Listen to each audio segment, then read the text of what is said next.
we're ready to rock now, mate. You're into it. Yep, sweet. Talking away. Yeah. Because I'm interested. It's the funniest thing I've found since Goldie said, we'll get you on, is you're a fucking rogue on the Instagram.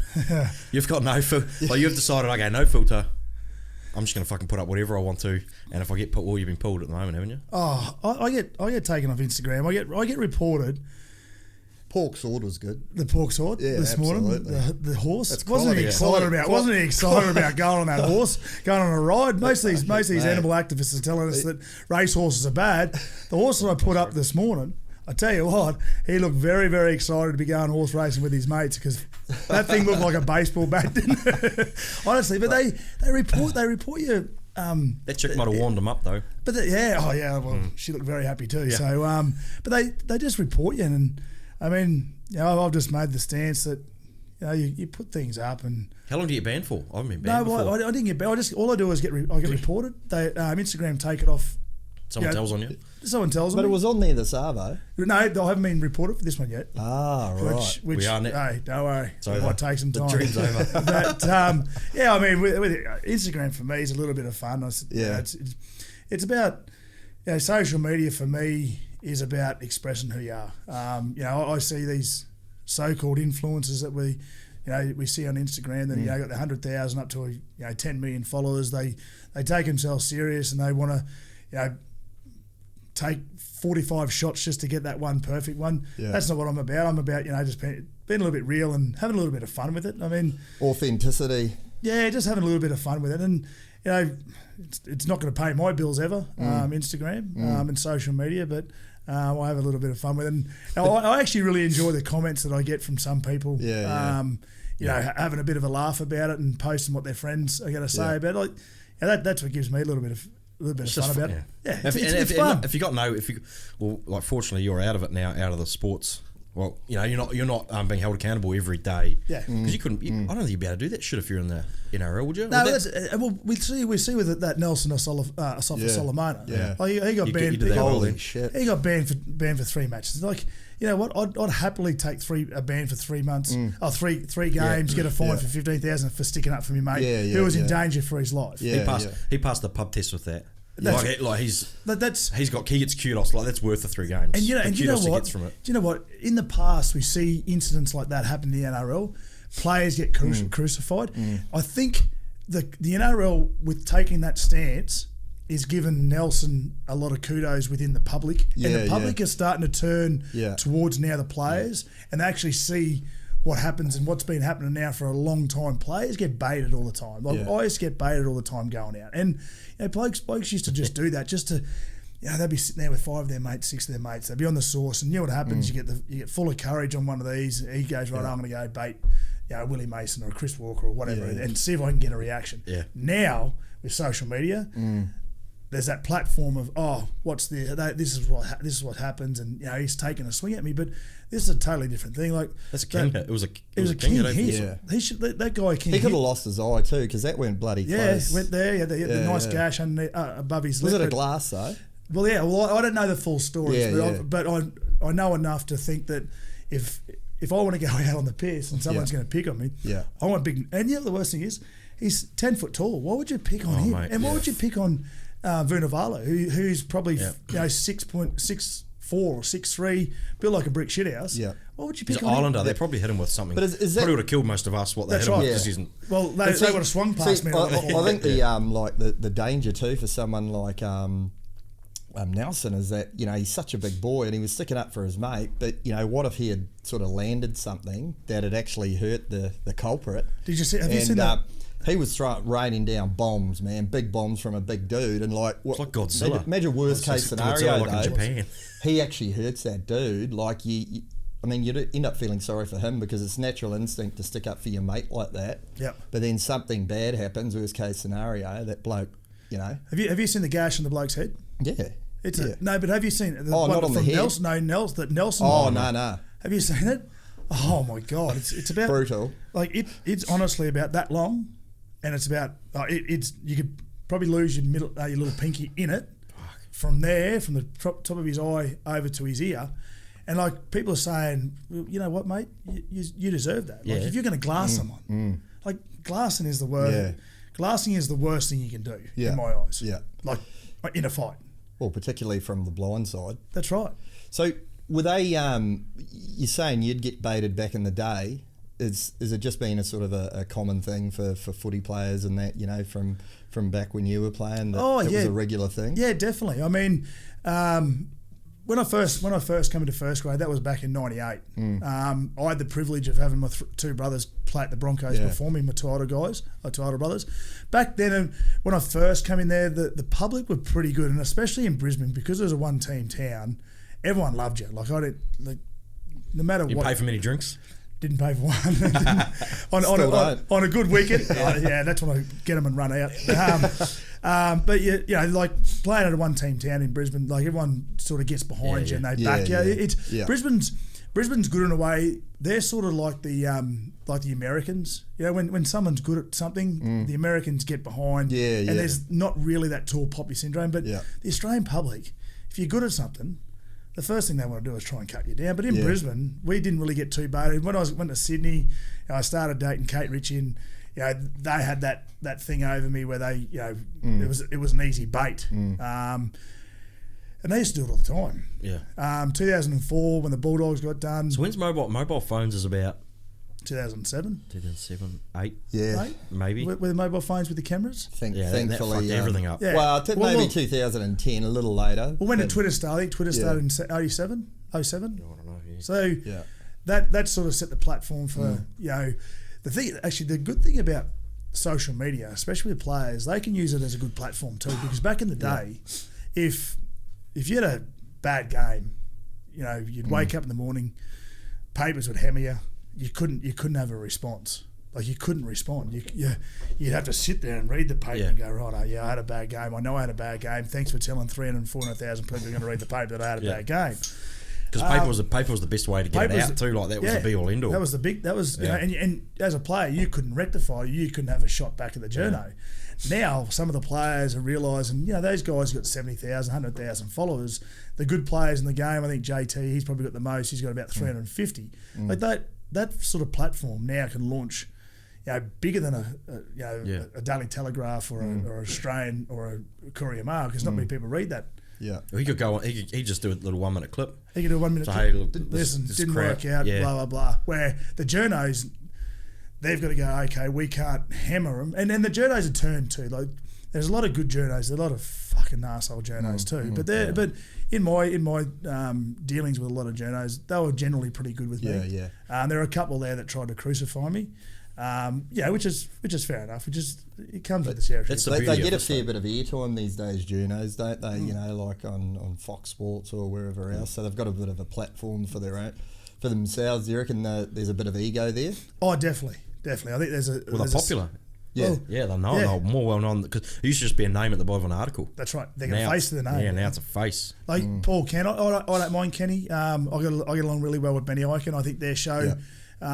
He doesn't seem too abrasive, Benny Eichen, anyway, though, does he? Sorry? He doesn't seem too abrasive anyway. He's a mediator. Yeah, and he's good. Like, I've known Ike, you know, what am I, 39, 21 years. I've known Ike probably a little bit longer, playing with the Broncos at Bennett with Ben and Shane.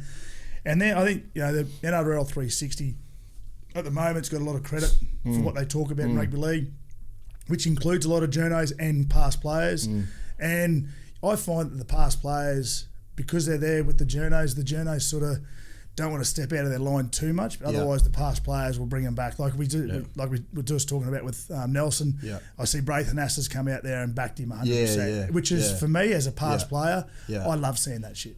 But there's also these mediums now, like podcasting too. Yeah, like you think, like these things are unreal. How good's this? Like, and that's part of the sort of the angle we're on nice too. Plug job. Thank you. Just anyone else to come in. But no, you know, like you could do something stupid or something that's misinterpreted. You can come in here or anywhere, whatever, Sydney, speak for an hour and a half on it. That's right. And the people are going to go, I'm listening to that. We give a far better. Like, you're going to come across better in an hour and a half episode. Better or worse, I don't know. You choose. No. But then an article, a little article. We haven't just started. I know. Like a little article that's going to come out on the paper, and they're going to think, oh, they get 2 quotes from you. 2. Yep. You know, bracketed quotes from you, and that's all they get to go off. Yeah. And then it's the narrative that person wants to choose. Yeah. It's far. They're going to become redundant. But then they might start doing this sort of stuff. But the long form conversations. The smart ones are. Smart ones are. We Matty saw Johns, Matty he's got his Johns, own, yeah. And then Paul Kent jumps on that. Like Paul Kent's pretty smart with how his analysis of the game. Like he's actually pretty cluey with what he does. So that's how come he has that credibility working for Fox, and he's probably one of their main journos currently that works for Fox that has an opinion on rugby league. Some of the things, he's still a little bit controversial about, but that's him. Like I said, I don't mind Paul Kent. I don't mind his comments, but they evolve too. Those journos are smart ones. They have to. Otherwise, you know what? They get left behind and no one listens to them because no one's going to read. No one's going to read. How many people read the Gold Coast Bulletin or the Courier Mail in sport? Not many. I only see it when it comes up on social media. That's right. And then you click on it and it goes, you got to sign up. Yeah, that's it. Yeah, I'm not signing up. Mustn't be that important. I have one read on the Courier Mail and then I can't open it again. And usually I'm reading about my little nephew anyway, so it's positive. Yeah, he's pretty red hot, isn't he? But he's very good. Little Sammy goes really good at the moment. So and which brother's son is he? That's Ben's. So he's the oldest grandson of mum and dad. Yeah.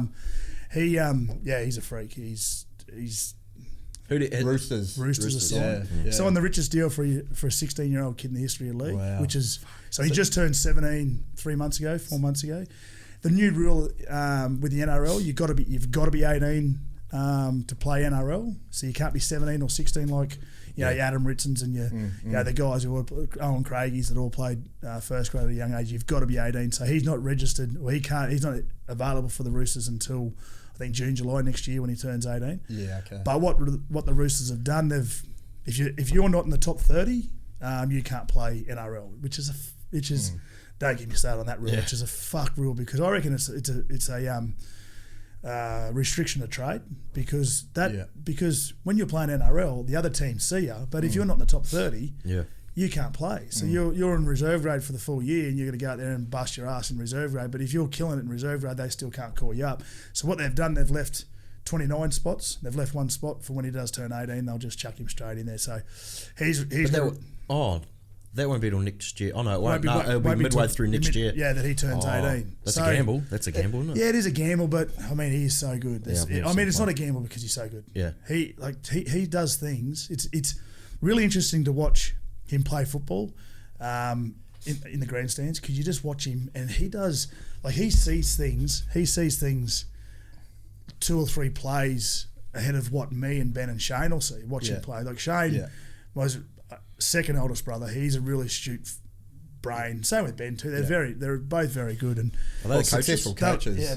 Well, they're not coaching next year. They're out. No. They're going to step back and I think just and watch football now and just see what it's like without going there week in, week out, having that pressure. But some of the things he does in the footy field is, you think to yourself, am I watching a Jonathan Thurston or am I watching a Luke Keary? Is he sort of is he sort of more natural flair like a Sean Johnson, or is he a bit of a mixture of him and let's say a Cooper Cronk who can actually control the game? Yeah, definitely. What he does really well is he has the ability to be able to come out of structure and play what's in front of him. Yeah. And nowadays, that's a really rare thing for junior football players to have, and especially kids that are he was playing in the under 18s at 16 this year, and he was scoring 2 tries, setting up 4 every week. Like his highlights package per game. His manager would do up highlights package per game, every game, and his highlights package would go for 2 or 3 minutes or 4 minutes. Where I said to Shane, I said, some of the players that have highlight packages, they've got to cut up 3 or 4 games or 5 games just to get that much, much content. Fuck it, all I got was a chip and a chase. Well, I touched the ball 3 times, but I made 5 metres. Can you cut that up? Like, you know what I mean? Just some of the things he does, and like I said, he has that ability to be able to fade into, if he's going to go into some structure, well, he can do that, and he can run his team, and he can get the team around the paddock. Yeah. But then if he sees something that's down a short side, or he might see something up the middle, he can change it and move into that gear where some of the kids, I feel sorry for some of the halfbacks and 5'8" going into the NRL.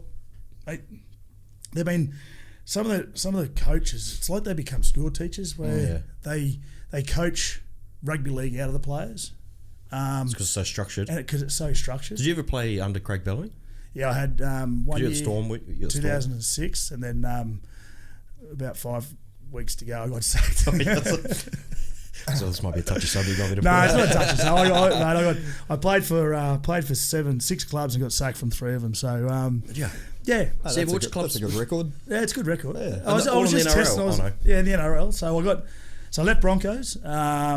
At the What's the time frame? Broncos. So I started the Broncos in '97 with the Super League 17s. Yeah. And then left Broncos in the end of 2002 because I had a girlfriend, Harry Lasso, got me to Sydney. And then so I went down there at the end. They're not hairy lassos these days. Yeah, I know the shaved up lasso, or the whatever, whatever. And then end of 2000, Stop. end of 2000, Stop.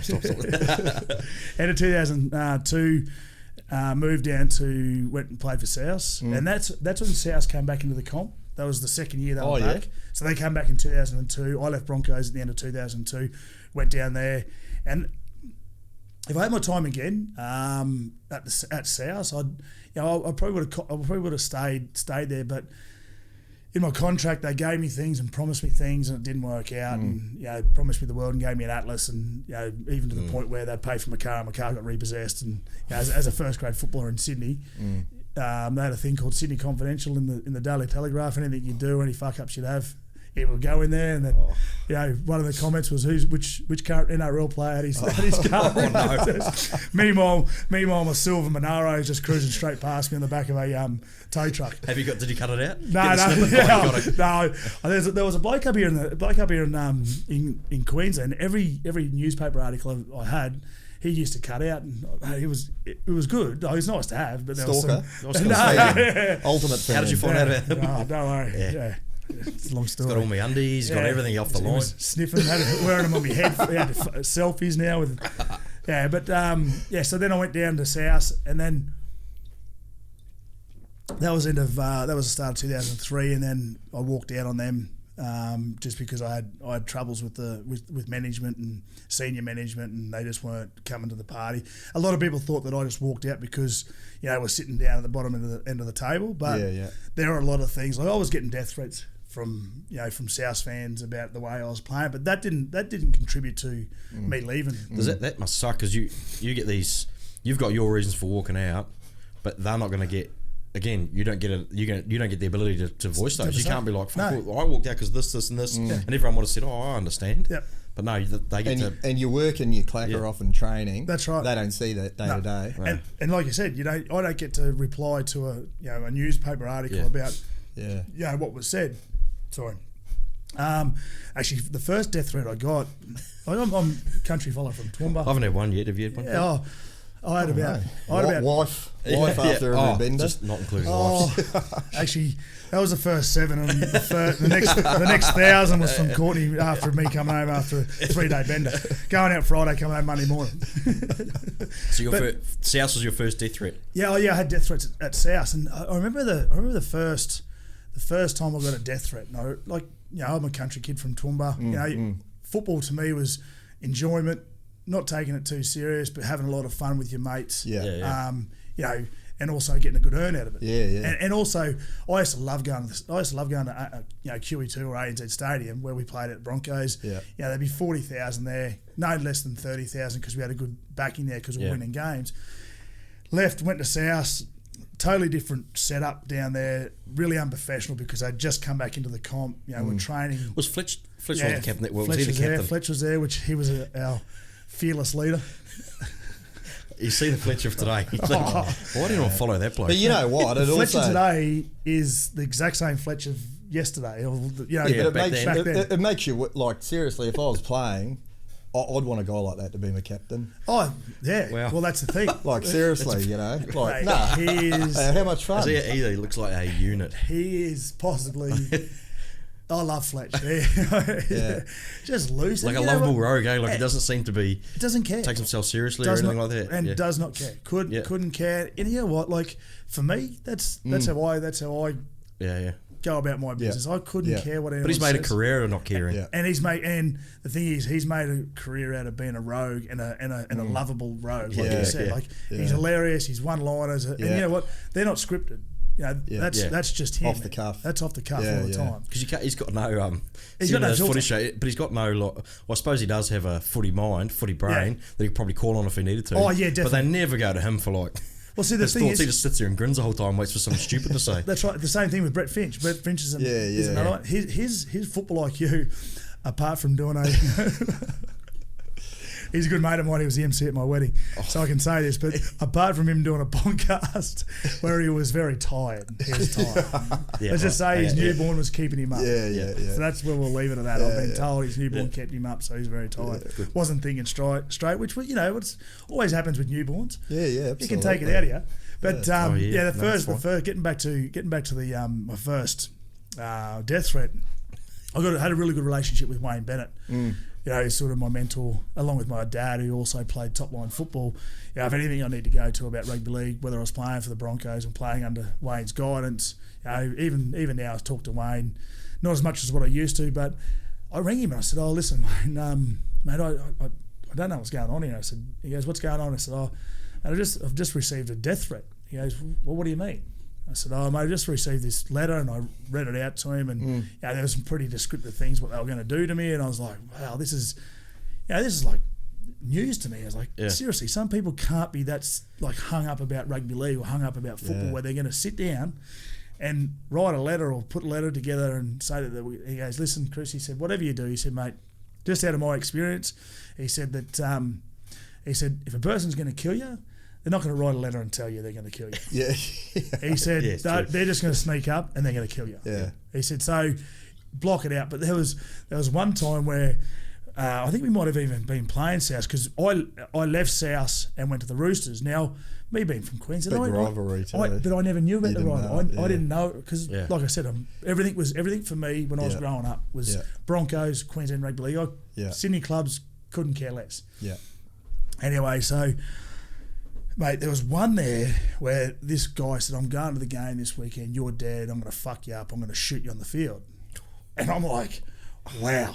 So I ring Ricky Stewart and I ring the Roosters, and Brian Canavan and all those guys were there. And I said, "Listen, boys," I said, "this is what's going on." I said, "I don't know if I've got to take it serious." So anyway, I get there. Security guard rushes me into the game. They all week, right, this is what we're going to do. We're going to take you to the game. Security guard's going to take you in. There's going to be some high alert security there, blah, blah, blah. It's like, righto, sweet. Made me feel a little bit better. But on the field, I'm thinking to myself, I could be going for a try going to the sideline.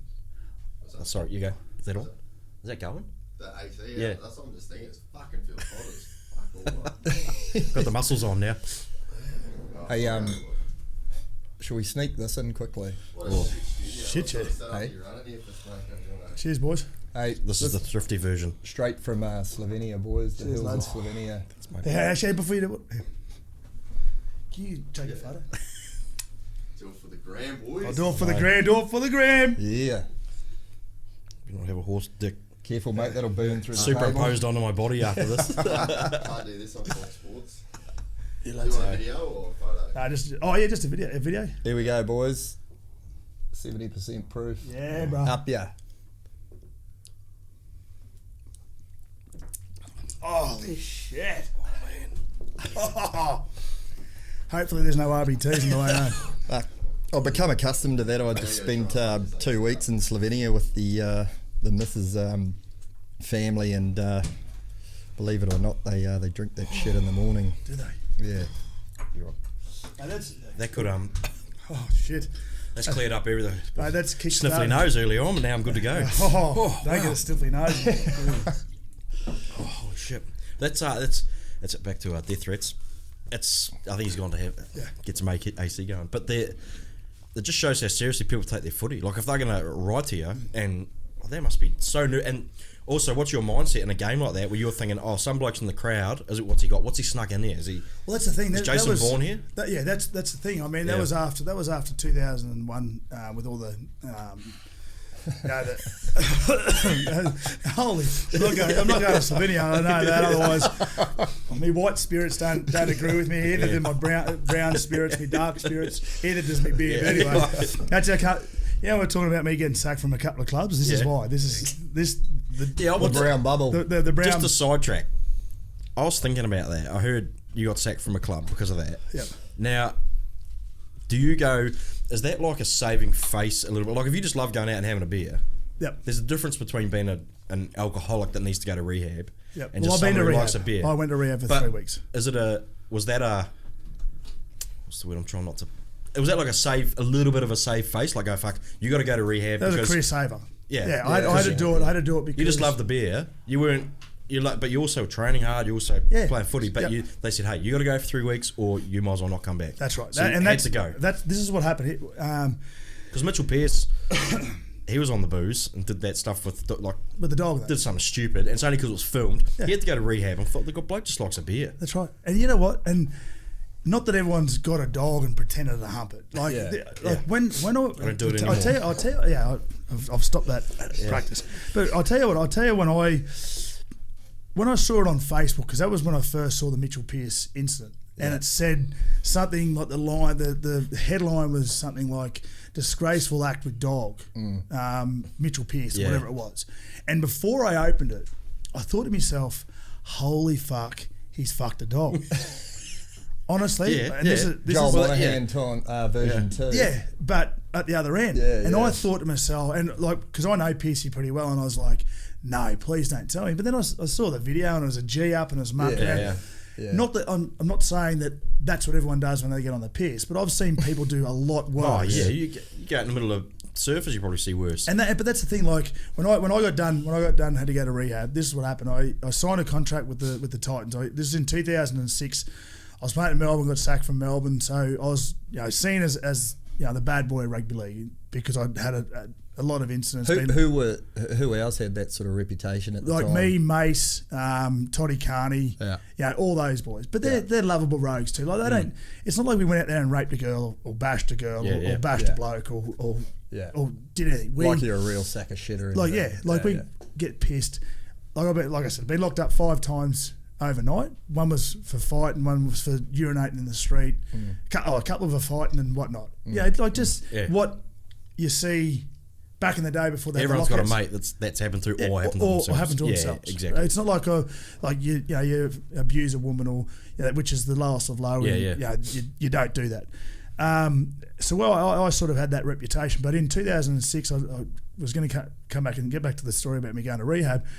I was going to in 2006 when I got sacked from Melbourne. Mum and Dad were living up here on the Gold Coast. Come up here, football. I broke up with my ex-missus. She was living in Sydney doing home and away. I was up here. The 2 weeks after we broke up, there's photos of her walking down, a beach, a Coogee with a new man, all that sort of stuff. So life of that. Elf. No, it wasn't Elf. No, it wasn't Elf Stewart. I think he might have been. Sorry, I think he might have been putting her away on the side. Put her Irene. Don't worry about that. I've heard some stories since. Elf. Actually, I've heard some stories with some current and ex-football players too. With Elf. Is that the camera I'm looking at? Yeah, that's you, mate. You're right. So yeah, it's and then so what happened was in 2006 I left to come up here. I was going to retire, living at Burleigh with Mum and Dad. Anyway, my manager goes, "Oh, what are you going to do?" And I said, "I'm done. I'm retired. I'm out." And there wasn't much interest for me anyway because I had that reputation of being a bad boy and all that sort of stuff. Does that affect you? Does that affect like what people are willing to pay you? Oh yeah, 100%. Because you're just it's too risky. Yeah, because it's risky. But the thing is, but they could be getting a bargain because you could knock that shit on the head and be an absolute gun. That's right. But this was back before I knew how to deal with it. Like that was back in 2006, 2007. Like I had a real opportunity around changing my persona, which works so good, by the way. Like if players when they're younger, can turn their life around. I look at Josh Dugan, like he hasn't had an incident for 2 years, and he's starting to do some really good things in the community and starting to get that respect back. And you know what happens? If you're just a run-of-the-mill player and then you start doing good things in the community, no one really notices it. Yeah. But if you're a bad boy at the start, and then you it's like going to jail. If you can reform and start doing really good things in the community, the spotlight of being good and doing good things is far greater than just being an average bloke going through not having a past. Everyone likes it. Everyone likes a bad boy that's that everyone sort of. But it's just a good person doing good things again, isn't it? That's You're right. just like, but you know what? It's also an age thing. because you know you obviously mature as you get older. Well, some of us do. I But know, I'm 38, 39, I still haven't. I'm with you on How about that. this guy? Like, this guy's full of shit. Stop we all mature, I was like, judging me right, from mate. your ivory tower. Yeah. God, I'm out. Yeah. No, trust me, Authenticity. you should see this bloke. No, I was like, you're so full of but- shit, Goldie. No, and seriously, yeah, but in yeah, that, on- in that on- yeah, regard, you know, like you start to, build up more of a conscience, and Yeah, you do. You grow up. With kids. Absolutely. Kids will do it too. Yeah, Oh, mate, my three the biggest levelers going around. mate, I love the I kids. love the dinner call. You know, like what do you get if you eat your dinner? No, what do good kids get? Oh, sorry, Good what do kids good get kids good get? things, Yeah, bad yeah, kids yeah, get- yeah, mate. No, that had Mate, that's the language had that millions. floats. it's had over 10 million. And it just keeps on going. Did you cop it from that? Surely there were some white knights No. coming out going, you should not speak to your kids like that. No, you know what? Really? You know what?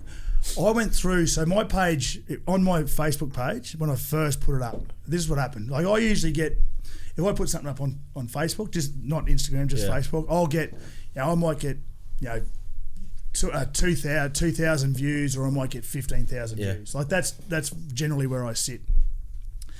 Anyway, I was sitting at home, first hour, 1,200 views, 1,500 views. I was Yeah. like, oh, okay, righto. Went to bed, woke up the next morning, had something like 35,000 views. I was like, wow, that's Caught fire, overnight. yeah. That's overnight. That afternoon, had about 300,000 views. I was like, wow. And then she just kept on going. Yeah. But getting back to your comment about people commenting bad about it. Yeah. So like I said, I've had I think that tally now with with blokes' advice on Facebook and a couple other bogan whatever things they are Yeah. like they put up. I think it's over about 15 million at the moment. Yeah. And I would have to say on my page I had 40. You're the Aussie bogan, eh? That's what everyone's thinking, must be thinking around the world. How about this Aussie How about baby? these Aussies? I Right? know, that's the best. Anyway, so on my comments, I had on my page I had 48,000 comments, and I used to just sit at home and just because I wasn't really doing too much anyway. I'd just sit at home and I'd just scroll through the comments, and I'm thinking to myself, I'm gonna get absolutely fucking prolaxed. Like I'm thinking to myself, 100% what I thought when I saw it. I'm gonna get your 2-bit PC full idiots that are gonna hound me about. But out of say 50,000 comments, I reckon I've had maybe 500 bad ones, and I'm not talking bad ones where you're a disgrace, you're an art, like fucking how about this, like the worst ones are how dare you drive with a mobile phone, which is nothing. Yeah. Best thing's the little girl, your daughter. Is it your daughter? It was like, she's like, fuck. She gets her hands up. That makes it. It was a little motto at home. It happened a year ago. It was about a year and a half ago that I put it up. It was how it all came about. I had Shane's kids. Shane's got 4 kids, my older brother. So it goes Ben, Shane, me, and then my little brother Luke. And Ben's got 4, Shane's got 4, I've got 3, my little brother's got 2. Anyway, Shane's kids and my kids, they get along pretty well, so they're all at my place and they're misbehaving like little fucking shits.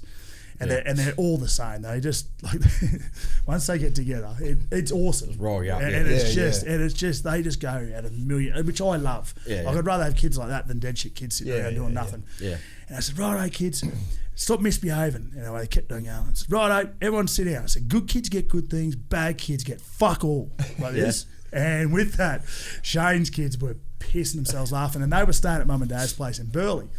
Anyway, we dropped them back there. They had a good play date and whatnot. That night, dropped them back. And anyway, Jake, Shane's eldest boy, he's fucking mate. This kid, he needs to get into like something like Nitro Circus and that, because his pain threshold doesn't have one. He doesn't have one. Like he could fall off a 10-story building, get up and walk away. He's that tough. Anyway, he's real cheeky as well. He goes, oh Poppy, he said, we're over at Uncle Chris's place. And he goes, good kids get. He said, you know what? We're all misbehaving, having a good time, because he talks like that. He goes, we're having a good time, and Pop goes, because they call him Poppy. He said, Poppy goes, what happened? He goes, yeah, good kids get good things, bad kids get fuck all. And with that, all the grandkids, 13 grandkids at Mum and Dad's place, just all up in stitches, laughing about. And Dad brings me pissing himself laughing. He goes, that is the best thing ever. So then I end up. It's a family motto now. It's a family motto. Yeah. It's funny because all the comments that I get, getting back to the comments, it would be This is how I'm going to parent my kids. Yeah. Parenting 101. We're living. We're going to bring up our kids this way. Like that's generally the comments that come. As soon as I saw it, I went, "That's exactly how." That's exactly how I speak. Yeah. That's my daughter will like reiterate that. I grew up on a building site. Well, my first job out of school was on building sites, and I got a real potty mouth. Yeah, but I mean, at the end of the day, this is what I mean. We get back to social media. Social media has made this world so small. Like it's so small, and my kids, I got 11-year-old, and I got twins that are 9. They're on social media, but I police it, I parole it, I look after it, and make sure that they're not getting hounded by some rock spider in fucking Brazil or whatnot, trying to coax them to come over and visit them, or all that sort of shit. So I look after all that sort of stuff. But what my kids learn at school, and they're primary school, like it fucking blows my head off. Like I sit there and I think to myself, like they're talking about lesbians and gays and rooting blokes and fucking rooting Sheila, and I'm like, and I'm like Harper. Slow down. Harper, my eldest, she's 11.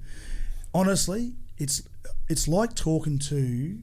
I've got to check myself. This is what I've got to do with her, because she is so street smart. It's ridiculous. And you know what she does? She reads blokes and not blokes. She reads people's personalities down to an absolute T. Like she'll sit there and I'll introduce her, or I'll be talking to a bloke that I'm not friends with that I know, and she'll go, "Oh, Dad, I don't really like that bloke," and I'll be like, "Why?" Because I won't like him either. And she go, I just think he's not an honest bloke, and I just think that some of the things he said wasn't real good, and I heard him say one thing, and then during the conversation he changed his story to another thing, and I was like, holy shit, that's as an 11-year-old kid, you go, fucking, you are really switched on. I don't really have a drama with you. I know I'm not going to have a drama with you when you get older. Yeah, like she reading people's a talent. It's a talent because they watch. Like my daughter's very similar. She'll just watch. And I see her watching people. Yeah, India's got crazy talent in that regard. Weirdo that. Like she'll just and like, because she's got dyslexia, so she's not real book smart. Yep. But just socially. Yeah. And like we'll be in groups of people, and she'll just be staring at them. I'm thinking, oh mate, you can almost hear their brain turn over. How many times she's picked me apart when I've been on the piss at his house? Like she's like, and she'll actually come up and go, Goldie, why do you do that? Yeah. And you think to yourself, Goldie's like, well, I don't really know. I don't know. I'm still trying to teach myself. Like, don't let the 9-year-old critique you, brother. Can I get back to you on that one? Let me get back to that. Let me have 2 more beers and I'll get back to you in a second. Go and ask my wife. Actually, no, don't go and ask my wife, because she'll back you up. She'll hit people up and go, when was the last time you spoke to your mother? She's like, oh, well, probably a couple of weeks, I guess. And don't you think it's about time? Is that really? Yeah, I suppose it probably is about time. Mate. Kids, but that's what because they watch so much, like shit, we try and keep like kids off, so not social media, but just like off the computer and stuff like that. But they watch so much, they absorb so much from people. They do. That it's like you gotta. That's really cool. Like I encourage that. I encourage it so much. Like even to the point where, and I'm not going to give you. I don't mean to give it a plug, but Pink Monkey in Burley, one of my mates owns it. Right. Oh, nice plug. So, there we go. Yeah, it's a nice plug. But you know what happens? Free beers. No. I get it free anyway. No, for us now. Yeah. Hey, Harper met Johnny who owns it. She goes, oh, she's 11. She goes, oh, so how much of a percentage do you own of this? Like straight off the bat, and I said, Harper, you can't ask him that. Mate. And he just goes, that's fine. I don't mind, because she wants to start a business. Yeah. It was I've got to tell you a story. A couple of years ago, maybe a year ago, they were, all the kids were into slime. Yeah. Into slime, right? Yeah. So this is what happened, right? So Harper obviously seen Courtney and I. We owned an earth movement business when I finished playing football that I started as an exit strategy from footy, and anyway, which again, like my football career went defunct. Anyway, Harper'd seen us have that business sort of mindset. Like I don't really want to work for anyone else. I want to have my own business because you can determine how much you earn and how much what you do with your life and all that sort of stuff. I don't want to be punching that ticket 9 to 5. Blah blah blah. Anyway, so she goes, Dad, I tucked her in one night. She would have been when they get into the slime 2 years ago, was it? Maybe 18 months ago at school though. It was massive. And she goes, Dad, I want to start a business. I said, well, listen, think about something you want to do and I'll help you. Anyway, about a month later, I tucked her into bed, gave her a kiss, which I do with the kids every night, and she goes, Dad, I thought about that business opportunity. I said, well, what is it? And she goes, all the kids at school they love slime. She goes, I know how to make it. So what she did, she jumped on YouTube, which all the kids do these days when they want to find out something. They all get on YouTube. And she goes, I know how to make it. You get a degree off YouTube almost. My kids, some of the things they learn from school and YouTube is far greater than what I'm going to tell them. Yeah. Anyway, so she goes, they've all the kids at school love slime. I'm going to start making slime. Can you get me some Elmer's glue, some other ingredient, 2 other ingredients that once you put it all together, it makes slime. So I said, yeah, no worries. So she goes, well, what do I do? And I said, well, okay, what you do, you go to school tomorrow, take a notepad, write down all the names and that you tell them that you can make slime and this is how much it's going to cost. I said, grab a notepad, write down the name, write down the colour, write down if it's going to be a large size or a small size, and then tell them to bring the money the next day and they can pay you. So anyway, pick her up from school the next day. She goes, oh, Dad, I got some orders for slime. I was like thinking to myself, 1 or 2. She goes, I got 15 orders. Nice. I was like, are you kidding me? Nice. So, but this is what happened. Hustled them all through. They all got their slime. She made about $400 in the first month. Yeah, how good. Yeah, but this is what happened. Did you pay for materials? Yeah, I paid for the materials, which I didn't mind. Dad took 300. No, no. Well, you teach you a bad lessons, mate. She still owes me 200 for materials. I was about to say, you need to hustle her. She's hustling you. No, I said, listen, I'll help you set up. So she was pushing it with all the mates and then pushing it with the twin brothers and because I've got twins that are 9. She was pushing it with them, telling them to go get it from there, get their friends to buy had some staff. They had a little staff thing going. Anyway, I remember as clear as day. I think it might have been last year. I think it was last year or the year before. It was before the Easter holidays. It was the second last day before they broke for Easter. She got in the car and I noticed that she was a bit down. I said, Harper, what's going on? Anyway, she goes, oh, Dad, you're going to get up me. I said, what do you mean? I said, what have you done? I said, what's happened? Yeah. She goes, I've got in trouble at school. And I'm thinking, oh, fuck, okay, right. Listen, okay, because I give my kids the opportunity to tell me the truth. If they don't tell me the truth, they're going to be in trouble more times than double than what if they lie to me. Yeah. So I said, righto, I'll give you the opportunity. If you're going to lie to me, you're going to be in bigger trouble because I had no idea what it was about. And I said, you're going to be in bigger trouble if you lie to me and I find out the truth and whatnot. I said, I'm happy that you come to me straight away and you told me and you're upfront and honest with me, but let's work all this out. So let's work it out together. And this is how I talk to her. And this is the response. Like people think that when I say this and I tell this story, they think, oh, he's fucking, he's adding fucking 25. But that's how I talk to her because she understands. Yeah. Anyway, she goes, oh, Dad, the teacher called me in today to the office. And I was like, righto, what happened? What'd you do? And she goes, oh, she found out I was selling slime at school.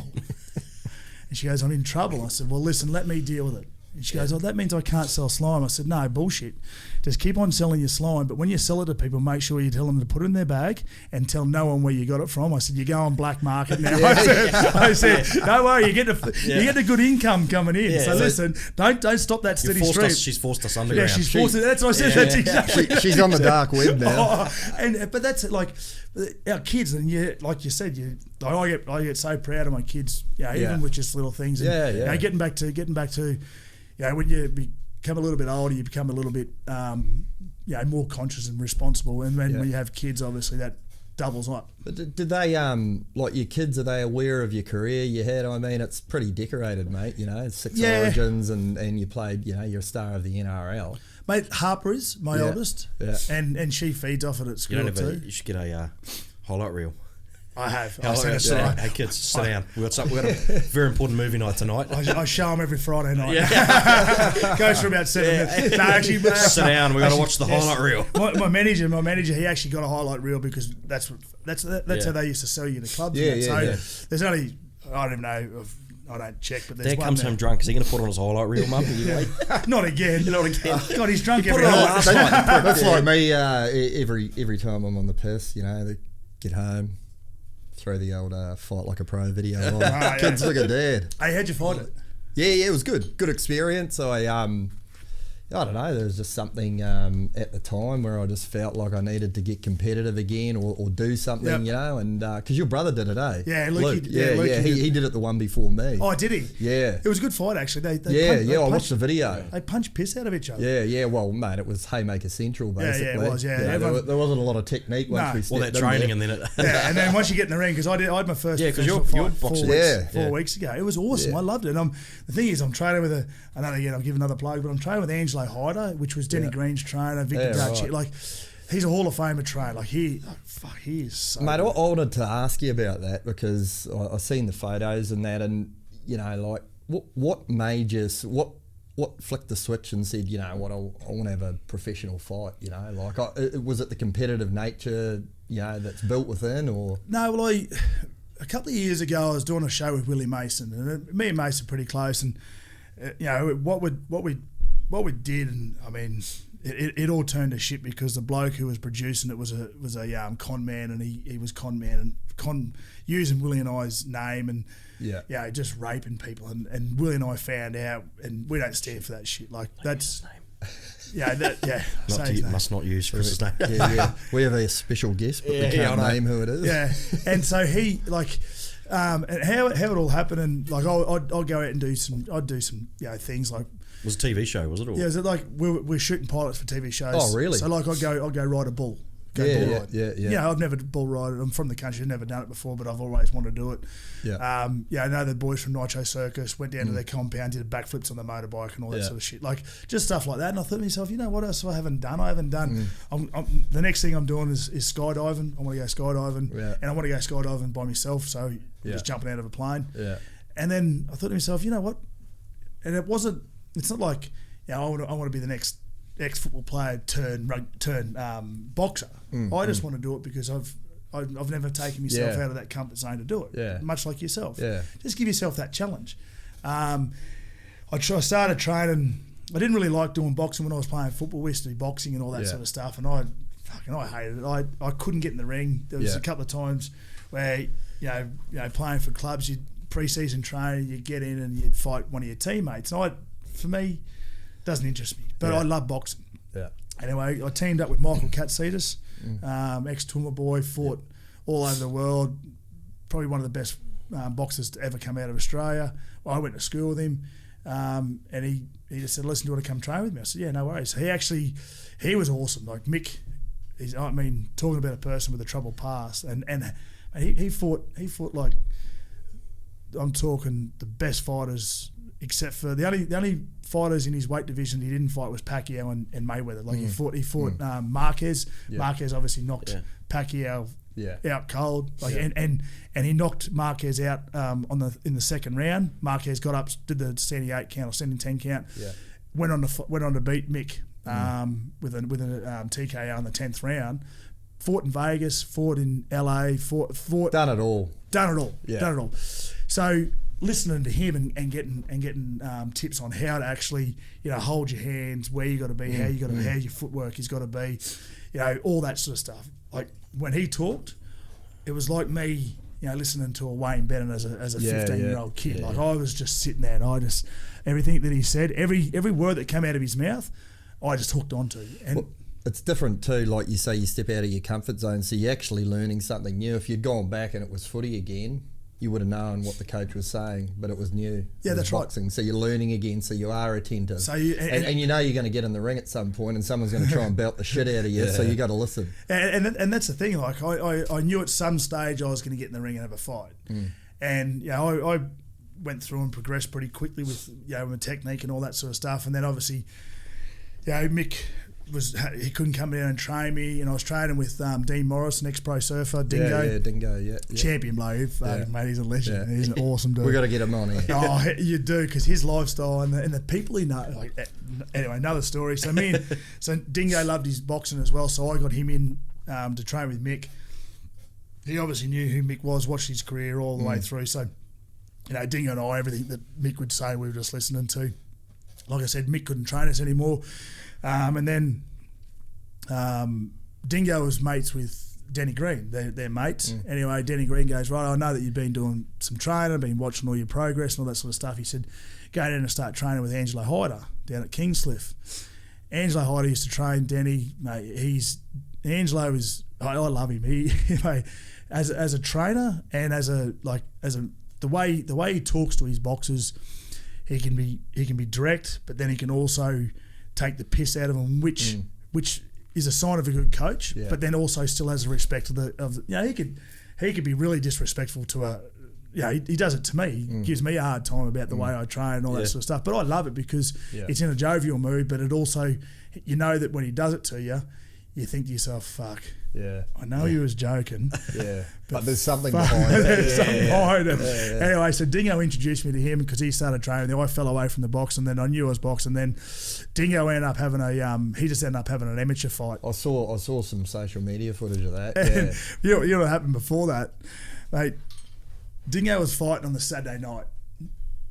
Brody Jenner is one of his best mates. Yeah. He comes over. So this is on the Tuesday night. This is on the Tuesday night. So he goes, Walks, what are you doing? I said, mate, nothing. I'm just sitting there. He goes, mate, I'm going down for a beer down at the Rainbow Surf Club with all the Mad Huey's boys and all that sort of, like Sean and Dean and a couple of other boys. And he said, and we went down there, got in the piss, and I said, mate, you're fighting on Saturday night. I said, you shouldn't be on the piss. Fucking Dingo being Dingo. He just goes, don't worry about it.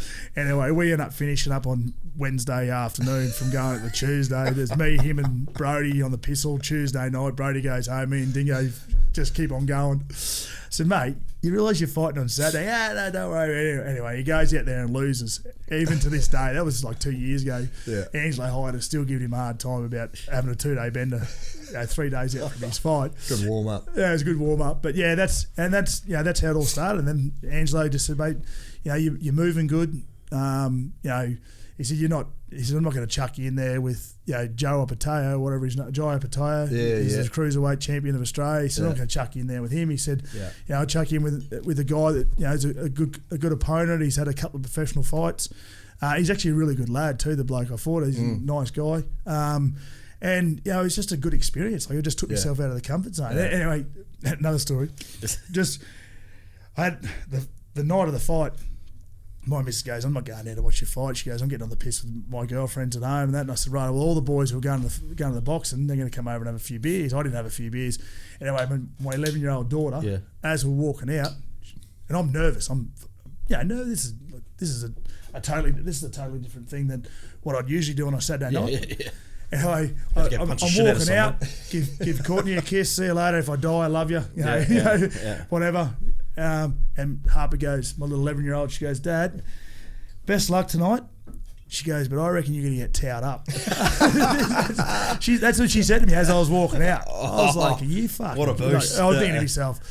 But you know what? What does she know that I don't know? Yeah, she must know. She must know old mate Joel Trotman who I'm fighting. Anyway, so she goes, Dad, you're going to get towed up, which in a way sort of just settled me down straight away. I was like, fucking... And then, but as soon as I got to the event and to where I was fighting down there at Tweed, saw the crowd, saw the ring, and every bit of nerve that I had before I got there just automatically went away, and it felt like I was playing footy again. But it just, it's like you look up, ding, ding, ding, you look across the ring there, and you think to yourself, I'm wanting to knock you out, and you're wanting to knock me out. It's like not when you have a fight at the pub. Like everyone's had a fight at the pub, where it just happens like that. But you actually win. The one thing I found, because we were the final fight of the night, I just wanted to get in there. Like I had to sit there and watch like 8 or 9 fights before I jumped in, and like the nervous energy you're using, you're just like, I just want to get in and get it done. I just want to get it on. And that was the same thing with me too. I had Bilal Dib, who also trains with Angelo, which is Billy Dib's cousin. He was fighting for Oceanic, like he was the main event, and then I was 2 fights after him. And I sat out there and watched him. I said to Bilal before the fight, I said, mate, just fucking hurry up and knock this bloke out the first 2 rounds so I can get it done. Because more so, not the fact that I was fighting at 10:30, I just want to get on the piss. Yeah. Like, so did I. I just want to get on the piss. I was fighting at 11:30 and I had, people over from New Zealand to watch and all sorts of shit. And you're watching them get on the piss. Yeah. And I can't touch they'd been drinking since midday. They arrived at my house at midday. Mate, by the time I don't even know if they remember my fight. Shadow boxing in the garage. They were shit-faced. Yeah. And I had to catch up. Yeah. So I gave it my best. Don't worry, after my fight, I caught up real quick to the boys. So have you got another fight scheduled or anything? No, we're trying to work on that at the moment. I'm trying to fight Toddy Carney at the moment, so. You're trying to fight him? You can just drive to Byron Bay for that. Yeah, and fight. But I mean, the thing is, Toddy and I are good mates. Like, we know each other. Yeah. He's had a professional fight with Chris Sandow, which was a haymaker contest. But we're just step up in height. Yeah, we're just trying to work it all out at the moment. Hodjo's looking for a fight, isn't he? Well, so the thing is, I played footy with Hodjo. Good mates with Hodjo. When he fought that bloke that they pulled out of the pub last fight, I actually rang Hodjo and said, "Listen, mate, let's fight. Let's Yeah. No mallet. Like, wasn't like, fuck, I hate you. Yeah, but there's a respect. Fight. It's a respect because we played footy ever since. I played in that game where in the State of Origin where he had that absolute shocker and set up 2 tries for New South Wales when he threw the ball in goal both times. I was standing there and the ball went over my head like that. And I watched it and then I looked at Lottie, he was my winger. I said, "Did you just fucking see that?" Mate, we didn't know what was going on. Did he shout? Was there a... Oh, mate, he was only 18, 19, I think, at the time. And he's a freak. Like, he was a gun football player and had a great career after it. Like, any other kid who had a night like that on the big stage, 4 or 5 million people watching, Billy Slater's had a game like that, though. He's done well, some shit. For Australia. The only one that hasn't... that was a World Cup final, wasn't it? The only one that hasn't done it's Cam Smith, really, isn't it? I can't think of any game he's... Well, I can't think of any bad games that Cam Smith's had or JT. For me, my honest opinion, JT's the best football player in the world. Do you reckon, so the best you've ever seen? Ever. Why though? Because JT, like... Did you play with him Origin? No, I didn't play with him Origin. He actually went to the same school as me in Toowoomba at St Mary's. Yeah, right. And he was pretty cool. He had his book out, JT's book, and he actually mentioned me and my 2 brothers. And it was pretty cool because, and I didn't know this until the book came out, probably 3 or 4 months after it, because I didn't read it because I can't read.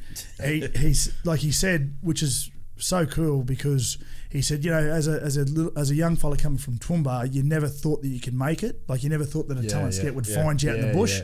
He said, but I took inspiration from the Walker brothers, Ben, Shane and Chris, because as a young kid, I'd seen them forge their way into the NRL from Toowoomba. So he goes, it gave me belief to think that, if the Walker boys can do it from Toowoomba, so can I. And it was the same thing with me. Donnie Saunders, who played for Seagulls, he was from Toowoomba. Same thing with him, and also my 2 older brothers. Like Donnie come from Toowoomba, and ended up going down and playing for the Seagulls. Russell Buzian was another guy. Ian Doonerman and Andrew Doonerman, who were young guys that come from Toowoomba that were older than me and older than my brother and older than my other brother.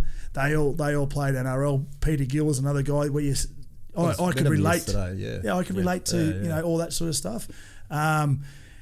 But JT for me, Cam Smith, playing 400 games, 41 Origins. That'll probably never be done before. But the thing is, Cam Smith, his whole career, and I'm not taking anything away from Cam Smith's career, because I think that there's a bee's dick between him and JT as the best player in the world. He's had Billy Slater, Cooper Cronk, Craig Bellamy at the steering the ship with those guys. Joey Johns is another one but he had Bedsy and Ben Kennedy and some pretty handy coaches come through. But JT hasn't had anyone to run. That's how come JT. He was only really found up when it got to Townsville. When he went to Townsville, and that's when he just went bang. No one. It wasn't like there was 3 or 4 of JT. No, there was JT. Just JT, and then Michael Morgan. Even though he's a fantastic player, he's no Billy Slater, Cooper Cronk. But that said, though, I see what you mean. But that said, the Melbourne Storm had far more premierships with those, albeit with those 4. That JT only had 1, but then he only started to.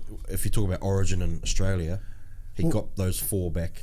But the thing is, we wouldn't have won. We would have won the 11 in a row or 9 in a row. Had 1 year off, and then the 11th year if. Like, JT's game went far superior than Cooper Cronk, Cameron Smith and Billy Slater when he played alongside those guys in Origin. His game, You imagine JT if he had 3 players in his team like a Billy Slater, Cameron Smith, and take him out. Well, then there'd be no one better. And just the way he competes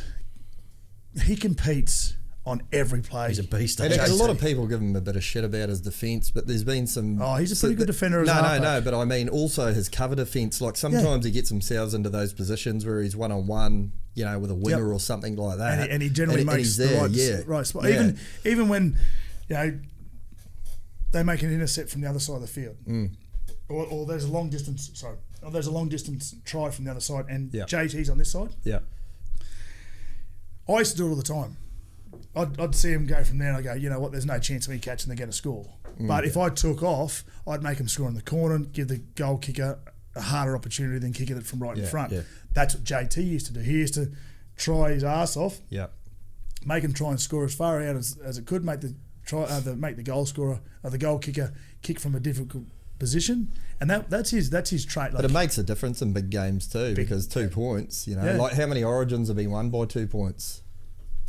Plenty. History's littered with it. Plenty. So you had 6 Origins, was it? Yeah, 6 Origins. What are those? Were you in the time where the camps were pretty notorious? Obviously not. You weren't back in that. You hear the stories about like the blokes in the early 90s. Oh yeah, they'd be on a bender for 4 days. Then they'd talk. We better think about a game in half a dozen days' time. Actually, we won in 2002, I think it was. No, 2001. We won the Origin series, and that was when they played on the Wednesday night. No, was it Wednesday night they played? I think back then there was only a short turnaround. And Wayne, this is what Wayne says: we won the Origin series, and we played the Newcastle Knights on the Friday night. I'd been on the piss for 2 days straight after winning Origin, which is fair enough. Yeah, absolutely. Yeah, if we didn't have to play Friday, I still would have been on the piss. Yeah. Anyway, Wayne said to me before the game, he said, "Listen, they're picking an Australian team after on the Sunday after this round of fixtures." He said, "All you got to do, mate, just go out there and play good." We played Newcastle in Newcastle. I was marking Matt Gidley, right? Yep. He said, "All you got to do, play good, play a solid game. You're in." I was still half pissed. Anyway, Matt Gidley towed me up. Tamanatara, who scored 3 tries outside of Wendell because he just skipped outside me. Palm. I was left on the ground, looking that way, and I was scoring over here. Right? Yeah. Didn't get picked for Australia. I said, "Fuck you, Wayne." I said, "You shouldn't have told me that before the game because I thought that I was going to be picked." Yeah. But getting back to the Origin camps. It's being in Origin camp for the week is possibly. Yeah, apart from having kids and getting married, is fucking. They're good. Yeah, it's amazing. Like we had, so I got picked 2001, 2002, and I don't know if you guys remember at the game 3, 2000. New South Wales beat us by about 40 points. Gordon gets sent off. Is that when they did the grenade and all that sort of stuff? So. To get a little bit of respect back into Queensland, Wayne just went, right over, I don't, because Wayne's all about, the thing is, Wayne looks like a stiff, looks like a, but in his inner sanctum, when you're in his inner sanctum, he loves the boys. Like his main life, apart from his kids and his ex-missus before they split up, Trisha, and she's awesome. Trisha's the best woman ever. I don't know why they split up, but he was thinking with the wrong head. But like Wayne, like he used to set up, like it was set up where we enjoyed our first 2 nights, and we stayed at Gwingana, which was owned by I think John Singleton in the mountains in the hinterland of the Gold Coast. Getting on the piss. Gwingana, that's out the back of Telly, isn't it? Yeah. Beautiful. I was out there not long ago for work. Yeah. Rehab. No, I think it's rehab. I think now it is a bit of a rehab spot. I think it's like 2,000 or 4,000 a night or 5,000. There's a few weary souls out there when I was at it. Yeah, they probably see my skeleton. There's an honours board, and I did see you on the honours board. 1, 2, and 3. Yeah. Dishonest board. I was on the dishonest board. Dishonest, yeah. So we used to, and then we used to have 2 nights up there, get on the piss, enjoy the first couple of nights, bit of a bonding session. Then we'd move down to the Sheridan down here at the Gold Coast, and then Wayne would give us a leeway where we go to Shooters because Billy Cross and that used to look after us. So we go to Shooters. Curfew was at 12 o'clock, so I'd room with Wendell. So we get home by... The curfew wasn't 12 o'clock. No, guess what? So we're in camp. Wendell goes, "Fuck this. We're going back out." So we get back to the Sheridan. We're on the ground floor. We knew that the coaching staff would be in the lobby on the drink because they could do that. So me and Wendell, there's like a 7-foot high fence, steel fence, spikes at the top. Wendell and I are scaling it over in our jeans, down on the road, straight back into shooters. Anyway, we didn't realise Billy Johnson, Steve Walters, I think Badge was in there as well. We're at the bar, going mad, 2:30 in the morning. Me and Wendell thinking they're killing it. Get a tap on the shoulder. It's Billy Johnson like, hey, fancy seeing you here. He goes, hey, boys, you better fucking get home now, otherwise I'm telling Wayne. So me and Wendell had to go. Got back, a couple of Sheilas and... Not Wendell, but me. No, because Wendell was married and that. So actually Wendell was real good. So, but I was young. I was fucking 21 and ripping it up. I tell you what, if we had Tinder back then, geez, it would have been fun. Like shooting fish in a barrel coming from the Gold Coast. Hey, fishing with dynamite. tell me this, mate, because it was something like you mentioned. You grew up in Toowoomba, and obviously your older brothers played NRL and that sort of stuff as well. Mate, what was the sibling rivalry like back in the day? Like, did you used to punch shit out of each other? Did you encourage each other? Like, how did that play out?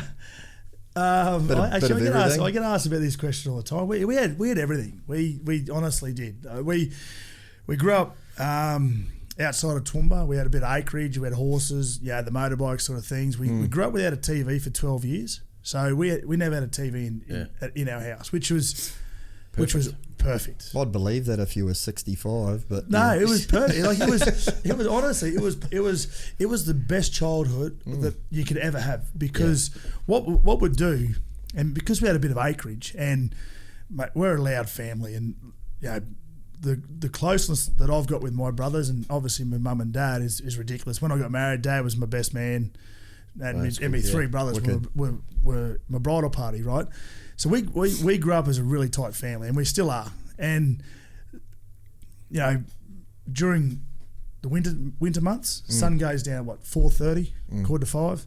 During the summer months, 7 o'clock, 7:30. So because we had no TV, we couldn't just sit inside and do nothing. We were outside. We had the neighbourhood kids. They'd come over from the paddocks. There'd be 10 kids all playing in our front yard, playing footy during the winter months, playing cricket during the summer months, and on the weekends, our football games would go from 9 o'clock in the morning until 5 o'clock in the afternoon, and we'd barely stop. We would barely stop, and it would be if the neighbourhood kids didn't come over, it'd be me and Shane, because my younger brother Luke was probably too young because he was 4 years younger than me. Yeah, it'd be me and Shane against Ben, and that's how it was. And mate, some of the fights that we used to have, I remember, and they used to get at me all the time because I was the third one along and I was really competitive. If I lost, fucking tears would come out, that's it.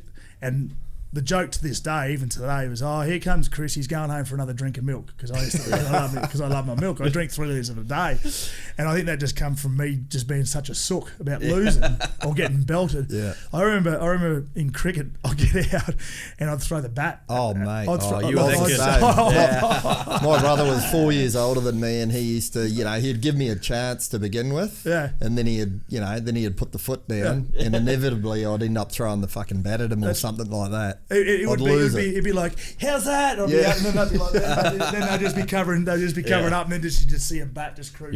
You're the psycho brother. That definitely. But the best one to wind up. But that's country living, right? But, it definitely is. But even maybe not even like, mate, I grew up in a small town in South Auckland, but that's what we did. Back in the day, it was cricket in the summer and footy in the winter, and you didn't really watch all that much TV. No, and that's the thing. Like, we used to.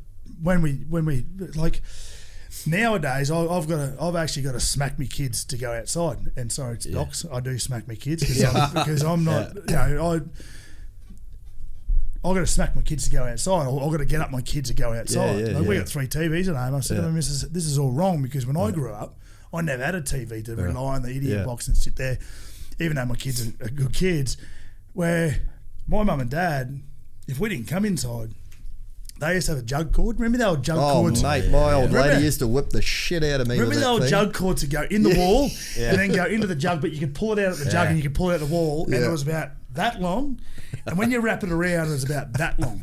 Yeah. And thick. And thick, and it used to leave welts on your legs and your ass. Like I'm not talking like, I'm talking fucking welts. Like you could stick your pinky finger in there and still not see your pinky finger. We used to cop it.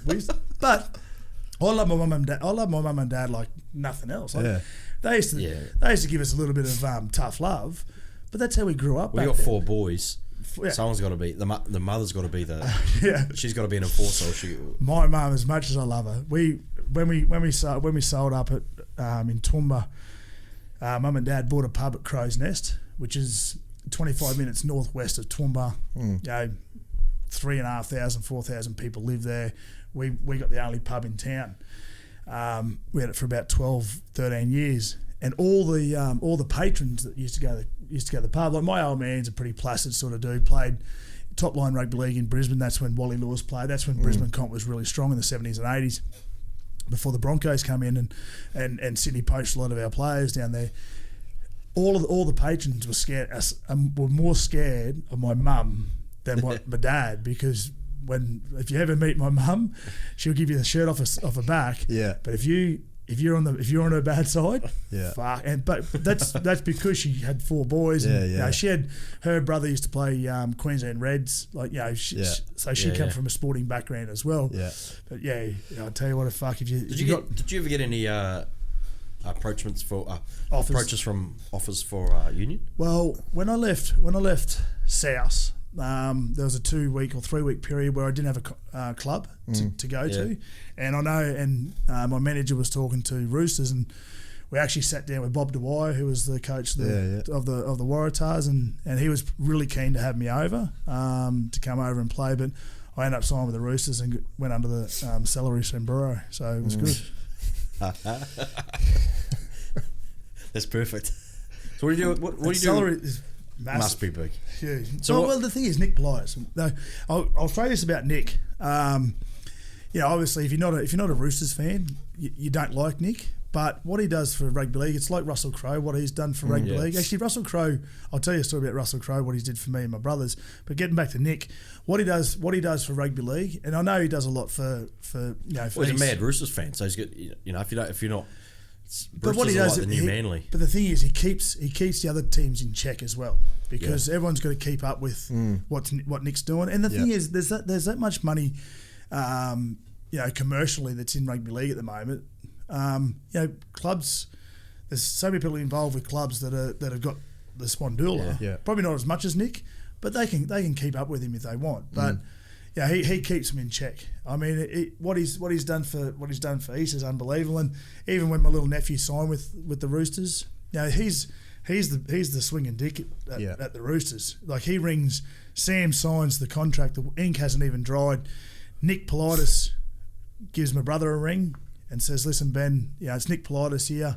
I just want to personally ring you and thank you for letting your young fella come and you know, experience what it's like at the Roosters. Yeah, I'm going to personally look after him because he met Sam, because he met Sam and just, yeah, obviously Sam's a really level-headed kid. He's definitely not like me, where you know, he's not loose and that. He's actually really. He's a really level-headed kid, and I probably take a little bit of, and his brothers and sisters too are the same. Actually, all the kids are the same. But for him to ring Ben, you know, for me is like, you know what? Yeah. That's a club. Good. That's a club looking after. Well, that's the young his career, kids. You know, like that's his first job, really, isn't it? It is, yeah. Yeah. He's coming straight from school. Yeah. He's still finishing his grade 12 exams at the moment. Finishes, and then he's had a shoulder reconstruction operation 3 weeks ago or 2 weeks ago. Yeah. And then he goes down there, starts training with the first grade squad on the 1st of December.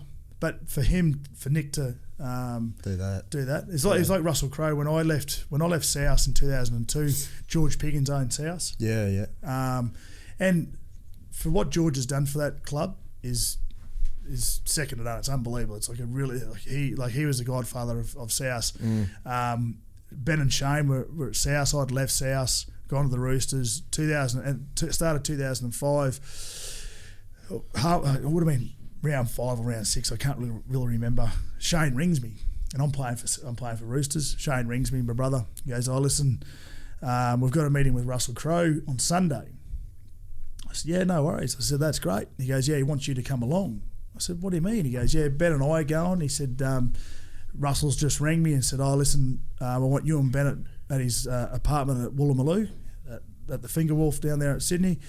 Be there at 1 o'clock. I said, well, fuck, what does he want to see me? I said, I've left South. I've left on bad terms with South, and I said, I'm playing for the Roosters now. And Shane goes, I've got no idea, but just be there. And I said, righto. So we went up rocking in and walked inside and went up to level 4. He owns the whole floor. I think there's 4 units on each floor. So he bought the whole lot and converted it into one big unit. So we rock up. Thinking, fuck, how cool is this? The Gladiators. Gladiators coming fucking... Open the door and he's like... And I'm thinking, you better not fucking yell like this. Anyway... You're gone. So we rock up. Anyway, the concierge downstairs go, yep, righto, Walker boys, go up to level 4, I'll let yous up, fucking blah, blah, blah. So we get up, get into like this little area that's been all cordoned off, and there's four doors, so unit 1, unit 2, unit 3, but they're all converted. But once you go to that floor, he's got like guitars of like the Rolling Stones and U2, like all signed to Russ, like like the Beatles. Like he's got. It's like the Hard Rock Cafe. It's dead set like it's exactly what it's like. Because he's a muso, loves his music. Anyway, we rock up and I'm just sitting. He's not that good at it though. Let's face it. But you know, tell a positive story about Russell. Yeah, but you know what? Sorry, Russ. Yeah, but you know what? He's the gladiator. Sorry, Ross, you fucking Aussie. Yeah, you fucking. Yeah. But tell you what, he's a good New Zealand actor, but shit Australian singer, great actor from New Zealand. Perfect.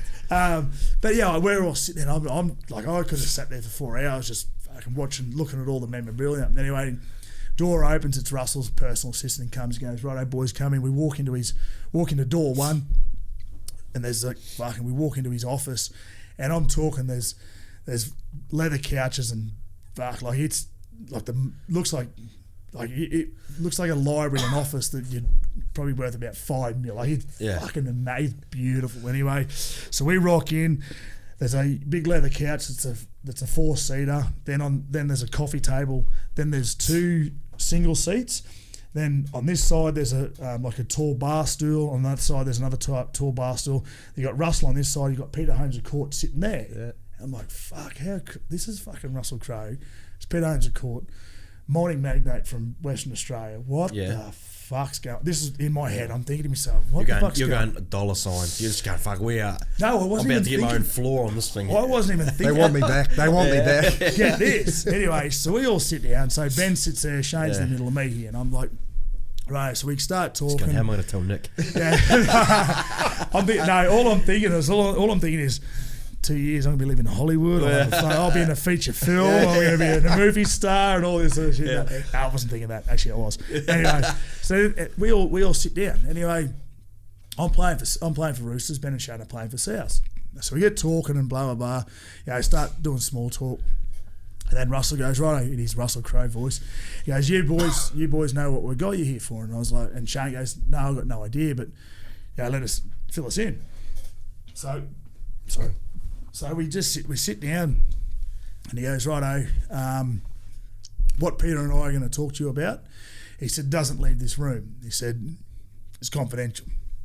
I'm thinking, fuck, what the fuck is... I knew he was a South fan. He said, righto, we're going to have a takeover bit of South. I said, oh, yeah, that's great.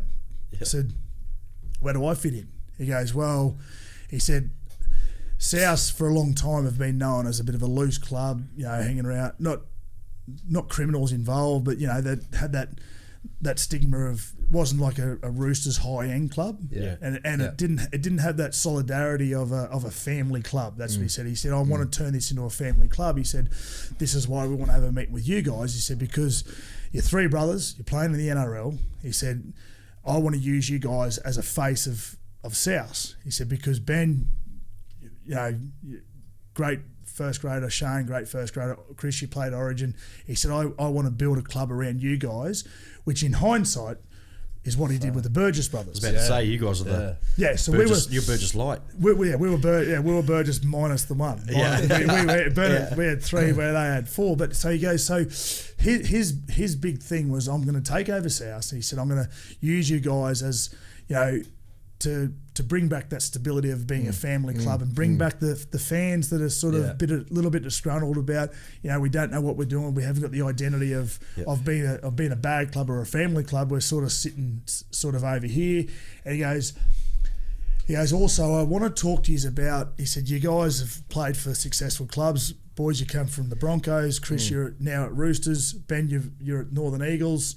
He said, what made those clubs attractive for players to go play for? He said, as an owner, he goes, I want to know what attracts people. So we just said, listen, one thing, mate, I would have charged them for IP. Yeah. No, well, come on, mate. Well, the can't give away the trade secrets, mate. Mate, I was a footballer back then. I didn't know about IPs back then. Anyway, so he just sat back and he just said, listen, I want to buy you back to South.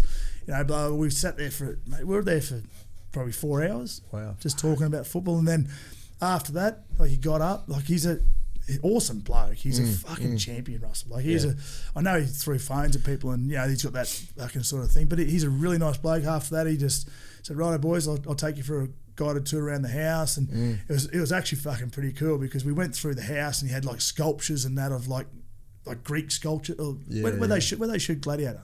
Was it Greece times? Was it the Greece? I don't know where they shot it, but it was certainly based around Italian the times Roman back times in the Roman times, right? Where the old sculptures where the bloke standing there, and all the shields. He goes, "Yep, that's from the set of Gladiator," and this is, and I was like, "Are you fucking kidding me?" So I'm just walking through, Russell Crowe's place. That's pretty cool. And he was like us, he just knock around bloke, good, cool as fuck. Anyway, 2 weeks later, Roosters played. Roosters played South at SFS. I was out injured. Ben and Shane were playing for South. South hadn't beat the Roosters for 10 years. They'd never beaten them in a fixture for 10 years. Obviously, they'd been kicked out of the comp for 4 or 5 years or whatever they were. Anyway, my brother Ben kicks the field goal for South, beats Roosters. South beat Roosters. After the game, I'm in my suit and tie, Roosters suit and tie. I'm in the Roosters shed. Next minute, I get a tap on the shoulder. It's Russell Crowe's personal assistant. I can't remember his name. Anyway, he comes and he goes, listen, Russell's outside. He wants to see you. So I walked outside and Russell's there and he goes, righto, Chris. He said, I want you to come and see your brothers. I said, yeah, no worries. So I'll be in there in a second. He goes, no, come in now. So I walk in and Shane's sitting on one seat, Ben's sitting on one seat, spare seat. So there's 4 seats in the middle, of the dressing sheds. And because South had beaten the Roosters, there were journos, cameras, it was a big deal because of rivalry and all that sort of stuff. They hadn't beaten it for 10 years. Ben kicked the field goal. Journos were fucking all over wanting to fucking wanting to kiss Ben and love him and all this sort of stuff. And we sit down and Russell sits us down like fucking naughty little kids, and I'm like, fucking Russell Crowe's talking to me. Anyway, they bring over this big plastic bag, plonk it in the middle of us. And Russell goes, sort of covers the bag, goes, righto, boys. He said, listen, Chris, I want to really thank you for the meeting 2 weeks ago. Shane and Ben, I'm so serious about taking over South. And by that time, journos are all over us, right? Because Russell's there talking to us. I'm in my Roosters suit still. I'm sort of like, I want to be, I want to get a selfie with you. Anyway, so he goes, listen, I've brought you some gifts as an appreciation for the meeting, all this sort of stuff. Chris, I'm so keen to buy you back. Anyway, hands Ben a gold box and a green box wrapped up. Same as Shane, same with me. And I sort of fucking shove it under the thing because the camera's out. I'm not fucking opening up a thing. I'm not opening a present from Russell in me gear. How bad does that But look, I want to. But I want to see what was in there. And Shane goes, fuck, I'll open it. So he grabs a gold box, rips it open. There's a bottle of Cristal. Nice. Like this. I'm like, righto, perfect. I'll party with that one later on. Anyway, I open up the green box. And because Shane, material things to Shane, he couldn't give a fuck. Couldn't care less. Anyway, pulls out this box. And it's got the crown of a Rolex on the box. Oh wow! And I'm thinking to myself, I'm looking at my box, sizing his up. And I'm like, is mine the same as his? Because I know what it is. And Shane goes, "What's this?" And I said, "Just fucking open it." Yeah. So he opens it up, gets the green box, the little green box inside of it, opens up, brand new Rolex. Really? And by that time, fuck the journos on that. By that time, I already had my green box up there, and I'm ripping it out of them, and I just look at it and I just, But he But he fucking punked you because you're a rooster and it was a swat. No, it was a G-shot. You get yours when you sign. Yeah, You it was little a Seiko. But yeah, he just. But that's Russell. Like what he's done. You still got the watch? I've still got the watch. I don't have the Cristal though. I was going to say. Yeah, that was gone. We done a celebrated lot the for- loss. Yeah. He's actually done a lot for rugby league, bringing South back from where they were. That's right. Fuck, And- imagine and- how much the Burgesses have got. If you got a Rolex for that, if you got a Rolex for a meeting, Hey. those Burgesses must have. Hey, I'm not trying to start rumours, but no, I'm not starting a rumour, Russell. But I tell you what, Sammy, I think he's set for life. But that's the thing. Like even Sammy Burgess, like I get along with Sammy and that. Like, they're good boys, real good lads, and actually what Burgess boys have done for South too. Also, But Russell Crowe, like, you know, we talk about the star power of Hollywood and that, and, you know, to see, you know, an Oprah on the harbour one day with a South hat, like he's smart. He's done it smart, and you know what? Not just for South Sydney, but for rugby league in general. Yeah. like that goes worldwide. Yeah, it's like Chris Hemsworth at the moment when he goes to an AFL game. Like, I think to myself, because I knew Chris really well when he was at home and away, and you know I used to hang out with that crew really like all the time. And Chris is he's a lovely bloke, like awesome. He's just one of those knock around blokes. One of my mates at the moment's in his gang. He flies around with him all the time. I was thinking to myself, fuck, wish I'd have fucking stayed really close with him. Yeah, but I introduced my mate to him. I introduced him, and then now he's flying around with him, which is cool. But I saw him the other day. I saw him about 6 months ago, and he came over and said g'day and all that sort of stuff. But that's just and that's without dropping names and that. But that's just the beauty of playing professional sport, whether it's cricket, AFL, soccer, you know, NRL. It's a huge leg up. Oh, it is. Really, like if you harness it properly, like you see guys fuck it up, like you see like guys like as bad as I don't know, like poo people like Ben Barber, he's fucked it up. Yeah, you know he's stuck up there now. And but the thing is also too with Ben, like I was talking to Benny last week, and I said to him, I said, mate, listen, because he's actually a really decent bloke. He just what's his problem then? The booze? Is he booze? Yeah, a lot of people like my biggest problem with. Is alcohol. Like that's my biggest. That's my biggest. If I don't generally fuck up in life unless I'm on the piss. That's right. I feel bad now bringing out the piss. Yeah. But the poor Keep thing of coming. I know. The poor thing of Ben Barber though is he fucked up. He's probably fucked up 3 or 4 times. But there's just, and then all of a sudden he's the worst person in the world.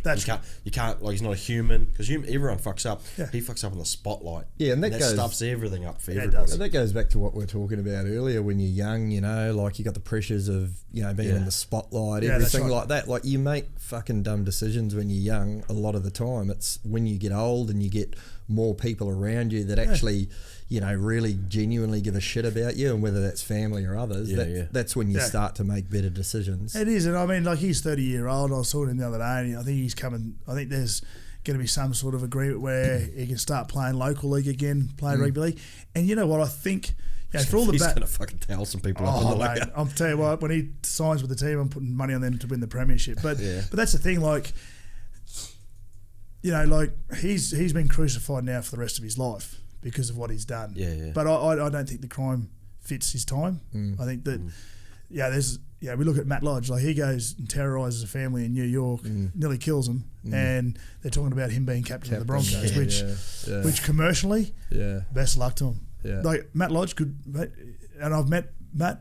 Yeah. Seems like a nice kid, and you know what? Again, why'd he get in trouble? On the piss. Yeah. He turned his life around. You got to respect that. But if you're going to let him do it, you got to let Ben Barber do it. That's exactly. And then like Benji Marshall had a good thing the other day about Folau. He goes, mate, you guys let people back in the game that have bashed their missus and all that stuff, but you won't let him out. He's got a stance about religion. Yeah, he's got a stance about religion. Mate, we're all be that as it may, whatever. It's got nothing to do. He hasn't done anything bad to his wife yet. Like he's got some pretty outrageous claims, which I don't. Not everyone believes him. Well, not. But you know what? The majority don't. But just that's right. Don't crucify him for the rest of his career. Just got beliefs. You got to give him a second chance. If you're going to give those blokes a second chance, again, that's the problem with social media these days. If you, it's a PC have a world. belief, like you know what, it doesn't mean it's. I don't agree with Israel. But that doesn't mean I'm not going to like him as a person. Everyone has different beliefs. That's why you have arguments. That's why it doesn't mean you you completely hate somebody and you want to go out and murder them or anything. He's a peanut like because he had a contract and it was in his contract not to release that shit, and he still decided to do it. So that's on him. Yeah. But you can't give him a lifetime ban. Whatever they said, no, the governing body of rugby league banned him from playing for time. I was like, oh man, don't get me started. Like otherwise we'll be here for another 4 hours. Honestly, I've got a stance. That's it though. He is taking someone's place. Yeah, but the thing is, he shouldn't have been even suspended from. We're so controlled by the Rothschilds. This is my belief. We're so controlled by the Rothschilds who own every major bank in the world. They're worth about $300 trillion. They dictate what it is. Yeah. We got pedophiles that are rock spiders that touch up kids and whatnot, but they still keep their job because they're in a position of power. We have one bloke come out. He has a belief about gays and religion. I don't believe in them. I believe my own shit and whatnot, and I'm not gonna, if he come out there and he said he doesn't like gays because that's his religion, I'm not going to go, you know what, I don't like gays now because of Israel, because what he said. Yeah, I'll make up my own mind. But you could persecute almost every fucking single person you know because they don't all believe the same thing. Same thing. Yeah. That's right. And because he's been pushed out of the game because of that, I don't believe it. And that's my belief in it. You know, we've got, like I said, we've got these PC world that we live in where everything now is being dictated to by social media and you know, these sort of left wing people that go out there and gays. I've got some of my closest mates are gays. I could not give a fuck, mate, but I'm not going to judge people. So nice people, it doesn't matter. That's you're a good person. You're a good person. Yeah, exactly. Yeah. Hey, tell me this, mate, because I've wondered, you know, I saw you do the boxing and all that sort of stuff, and I remember back in the 80s, I'm a massive Canberra fan, and I remember back in the 80s when Tina Turner used to do the, what you good is what you and you know, and there was the highlights of an adult junior there all ripped up and that, and like the NRL's almost been a benchmark for fitness and hard work. Because it was also one of the only professional sports in Australia and New Zealand for a long, long time. Yeah. Mate, how much hard work versus talent did it take somebody like yourself to make it in the NRL? Was it a mixture of both, or do you have to, there's a certain amount? Yeah, I think it's a mixture of both. I mean, when I was playing for the Broncos, Wayne Bennett was our coach. Craig Bellamy was our fitness coordinator. He used to look after us. Wayne, I use Mick DeVere. Like Mick DeVere probably wasn't the most skillful football player on the field, and there were guys at the club who had more skill and more talent than him. But the thing about Mick DeVere, he'd be first to train, last to leave, and he would put in. And the thing is, this is a conversation I had with Ben's young fellow, Shane Nye, and Ben had with Sam, is as long as you go to training during pre-season and you rip in and you really compete during all through the hard, because between November, December, January and February, especially November, December, it's probably the hardest 8 weeks of your life, as in training. Like you're busting yourself, and it's, you know, coming into summer, so you're training at the peak hours of heat. You know, it might be 40 degrees out there. You're running 8Ks and you're flogging yourself, and you're trying to compete. And everyone, the thing is, when you get to that level, no one likes losing, so everyone competes. And that's the difference. The difference is if you've got a mindset of, you know, rocking up to training and ripping in, 90% of the blokes who play NRL should never play NRL. Not 90, actually, I won't say 90, but there's a large percentage of players in the NRL that shouldn't play NRL, but they've got a work ethic that's unbelievable. But I reckon that's across the board in sport, you know. Well, it's across the board in business as well. Exactly. Like, it's the people who are consistently have that work ethic, you know. Like, you see a lot of natural talent in the younger years, teenage years, even in the early part of their professional career, who don't actually put in the same level of work as others, and they eventually get bypassed. Yeah, 100%. Yeah, that's interesting. So you're you see, like you were saying before, you set yourself up when you were elite. You had an exit strategy. Yep. Because lots of guys don't. No, they don't. I was speaking to Sean, Blake, you know, professional union player last week, and he was saying about how, like, he's only 25, and he's like, I'm starting to really think about it because it could just be over like that. Yeah. So you set yourself up with earth moving. Yep. And then was that something you moved straight into that straight after you left? What was your last team? My last year in the NRL was 2011, and that was with Parramatta.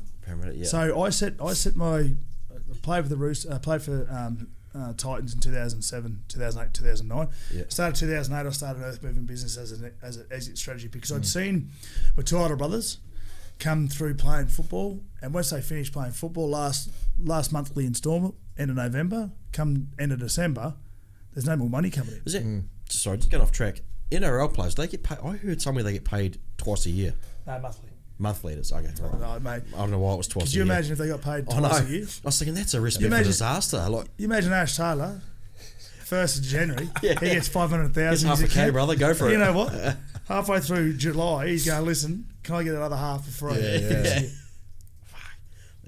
It's bullshit. No, but the Monthly. thing is, with that, so I had exit strategy from playing footy. So I ended up teaming up with a company called Turf Force who did all the turf for Seabus at the Titans.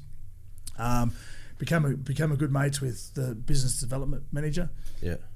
I bought a house which I've still got at Palm Beach, or my missus has still got at Palm Beach. Needed the whole yard turf because we were doing a reno. Got talking to him. He goes, mate, what are you gonna do after footy? And I said, oh, mate, really haven't thought about it. I said, I've just seen my brothers retire and not struggle through retirement, but sort of trying to find their way with work and working for different people. Yeah. Which, in saying that, my two older brothers have got very successful companies now, which they started because they went, you know what, I'm not working for anyone. I'm going to start my own company, be my own boss, which is, I think is the way to go. Anyway, so he goes, mate, we need a bobcat and a tipper. I knew nothing about a bobcat. I knew nothing about a tip. I didn't even know where the keys went to start the things up, right? Yeah. So I went out and paid $140,000 for both of them. Chucked them on the farm where they did the turf and all that sort of stuff. Rocked up, brand new Caterpillar 277C, $96,000 plus the truck, $36,000. So I spent $140. I had no idea what I was doing. Absolutely no idea. It was shiny though. Oh, it was shiny. It was beautiful. It had zero hours on the clock. I thought, yep, I made it. So I rock up, chuck it out the farm. Pete rings me, goes, "Where's your operator?" Fucking operator? What do you mean operator? I said, you just wanted it. You just got it. he goes, mate, this thing doesn't start itself and fucking operate itself. That's your problem, not Fucking mine. dry hire, mate. Yeah, we're going dry hire, but anyway, so it sits out there for. So that was midway through 2008. Sits there for 6 months. Does 5 days work. Make a little, not even making money because I'm chucking all my footy money into making the repayments for those things and whatnot, which I didn't mind. Anyway, that was 2008, 2009, same thing. A little bit of work here, there, and everywhere. I leave Australia, go live in France, play Super League over there for the Cattle and Dragons. The thing gets parked up at the front of Mum and Dad's place at Burleigh, Beach Esplanade. Like, Mum and Dad live on the Esplanade at Burleigh. It's parked up. It doesn't move for 10 months while I'm over there. Does not move. So I'm chipping all my money into the repayments per month from a Super League contract. Anyway, I get back. I leave after a year over there, come back and play for Parramatta. And then the floods hit, start of 2011. And I did a bit of work up there. I organised Parramatta, West Tigers, Penrith, ourselves at Para, and there was one other team. I forget it was. I organised because Ben was affected by it. He got his house got flooded. Yeah, right. And I was sitting there. What triggered me off? I was sitting there watching. I think it might have been the Today Show or something. They had the CEO of AFL and they had the CEO of NRL talking about the floods because it was a big thing. Remember the coverage? It went for a week. Yeah. And I was sitting there and I was that embarrassed because the Southeast Queensland is rugby league heartland. Like it is heartland. I don't care what anyone says. Anyway, I think Carl Stefanovic said to the CEO, it wasn't Greenberg, I forget who it was. He goes, "Oh, listen, you guys are the NRL's going to back us and back the support. How much are you guys chipping in?" And they said, $300,000 or whatever it was. And I was like, oh, yeah, that's pretty good. And then they went to the AFL, which is that Dimitriou. And then he gave a great spiel about what he goes, and he goes, we're going to invest. We're going to chip into the Ipswich, Toowoomba, Halidon, Goodna, Brisbane region, and we're going to put in $1 million. Yeah. And I was like, are you fucking serious? Yeah. Like NRL, come on. Yeah. Like we should be tripling what they're going to chip in. Yeah, yeah. Like he would have known what they were going to put in before they went on air. I'm thinking to myself, are you guys serious? I ring up Paul Osborne, who was our CEO, and I said, listen, this is embarrassing. I said, this is rugby league heartland. I'm from that area. I said, my brother's been affected. I said, I want to go up there and do something. I said, it's during pre-season. Surely we can have 3 days off and go in there and help these guys who have been affected by it. So we took up 4 teams. We went in, ripped out kitchens and had to rip out all the everything. Mate, I went up to Brizzy, did the same thing with my business partner, and it was it was atrocious. It was atrocious. It was like a bomb hit the place. And as a rugby league player, coming from those regions, you want to help, and you don't want to be shown up by the Mexicans down there. Especially they're obviously doing it for their ploy to go. You know what? We're coming here and flexing our muscles. We're gonna. Not only are we going to donate $1 million, but we want to take all your juniors and play our AFL. So that's where it come from me, and that's where it all started for the business and everything. So in 2011, halfway through the year, it was starting to take off, my business. So I just rang up Steve Kearney. Just had a gut full of rugby league. Wasn't enjoying rugby league. Wasn't enjoying playing. Wasn't enjoying training. Enjoying being around the boys, which I really love. That banter and that. So I was on my way home from training one afternoon, got home. My missus Courtney goes, how was training? I said, listen, I'm retiring. She goes, what, at the end of the year? I said, now. I said, start packing the house up. So we're living at Concord in Sydney. Packed the house up. Everything we could fit in the car. Packed the kids up. While we were packing up, I rang a removalist. Said, listen, mate, here's the address. Come and pick it up. We're moving to the Gold Coast. Didn't even have a house by the time we got up there. He goes, what address am I dropping to? I said, I'll get it back to you. So we left at 8 o'clock that night, drove all the way through the night, got to the Gold Coast, and then I started doing the business. And then we did a light rail up here at the Gold Coast, the first early works between Surface and Broadbeach with Borderstone, and that's when the thing kicked off. And then we ended up getting done for about $3 million, so I had to put it into liquidation. Oh fuck! That cost goes fast too, with earthworks. And the thing is too, mate, like. The hardest thing for me, and that happened nearly 4 years ago. I hate owing someone $50, let alone suppliers that I had to pay, and that sucks. Like, it sucks ass. Were there any you'd transition from being a professional sportsman into having your own business? Did you see any signs, or were there any signs that you now, like having owned the business and seeing what sort of transpired there, that you would identify before all that went to shit? Looking back, obviously hindsight's a beautiful thing. Because I want to get back in the business. But it's more about understanding, you come straight from being a professional sportsman, and all of a sudden you got your own business there. Yep. And then the next minute you're like, things go to shit. But because you've played sport your whole life, and that's your career and that's your payday, maybe there's not, you don't identify some of the signs where you could have pulled the pin a little bit earlier. Maybe it wasn't painful. Looking back on it now, and obviously hindsight's a beautiful thing. Yeah. I should have just, I went from having 2 machines. Yeah. 3 years later, I had 35 machines. Like that growth, and that was working. Sorry. Like I had a lot of work with guys like Rio Tinto. Yeah. Origin. Yeah. Borderstones, Lend-Lease. Yeah. Like I wasn't just working for, You're out in the Surat Basin doing the gas stuff. So I was supplying machines. Yeah. But the thing is, what ultimately fucked my business was my ego took over the best of me. Yeah. I was working for BMD and Shadforce and all these guys, right? And before. Okay, Shadforce and BMD were a little bit later on, but the good companies I was working for, not that BMD and Shadforce aren't good companies, but their pay terms were fucking dog shit. Yeah. So my pay terms with Rio Tinto, 14 days date of invoice. Now, for your cash flow, unbelievable, right? Yeah. But that was, and then working for Oswald Brothers, who they went under as well. They had 1,500 employees. Yeah, I'm aware of that one. Yeah. And they cost a lot of people a lot of money, a little bit to myself. But the thing is, so that was during the glory days of the gas. Like they spent $110 billion in gas. Like my little 8-year-old kid. It was an orgy.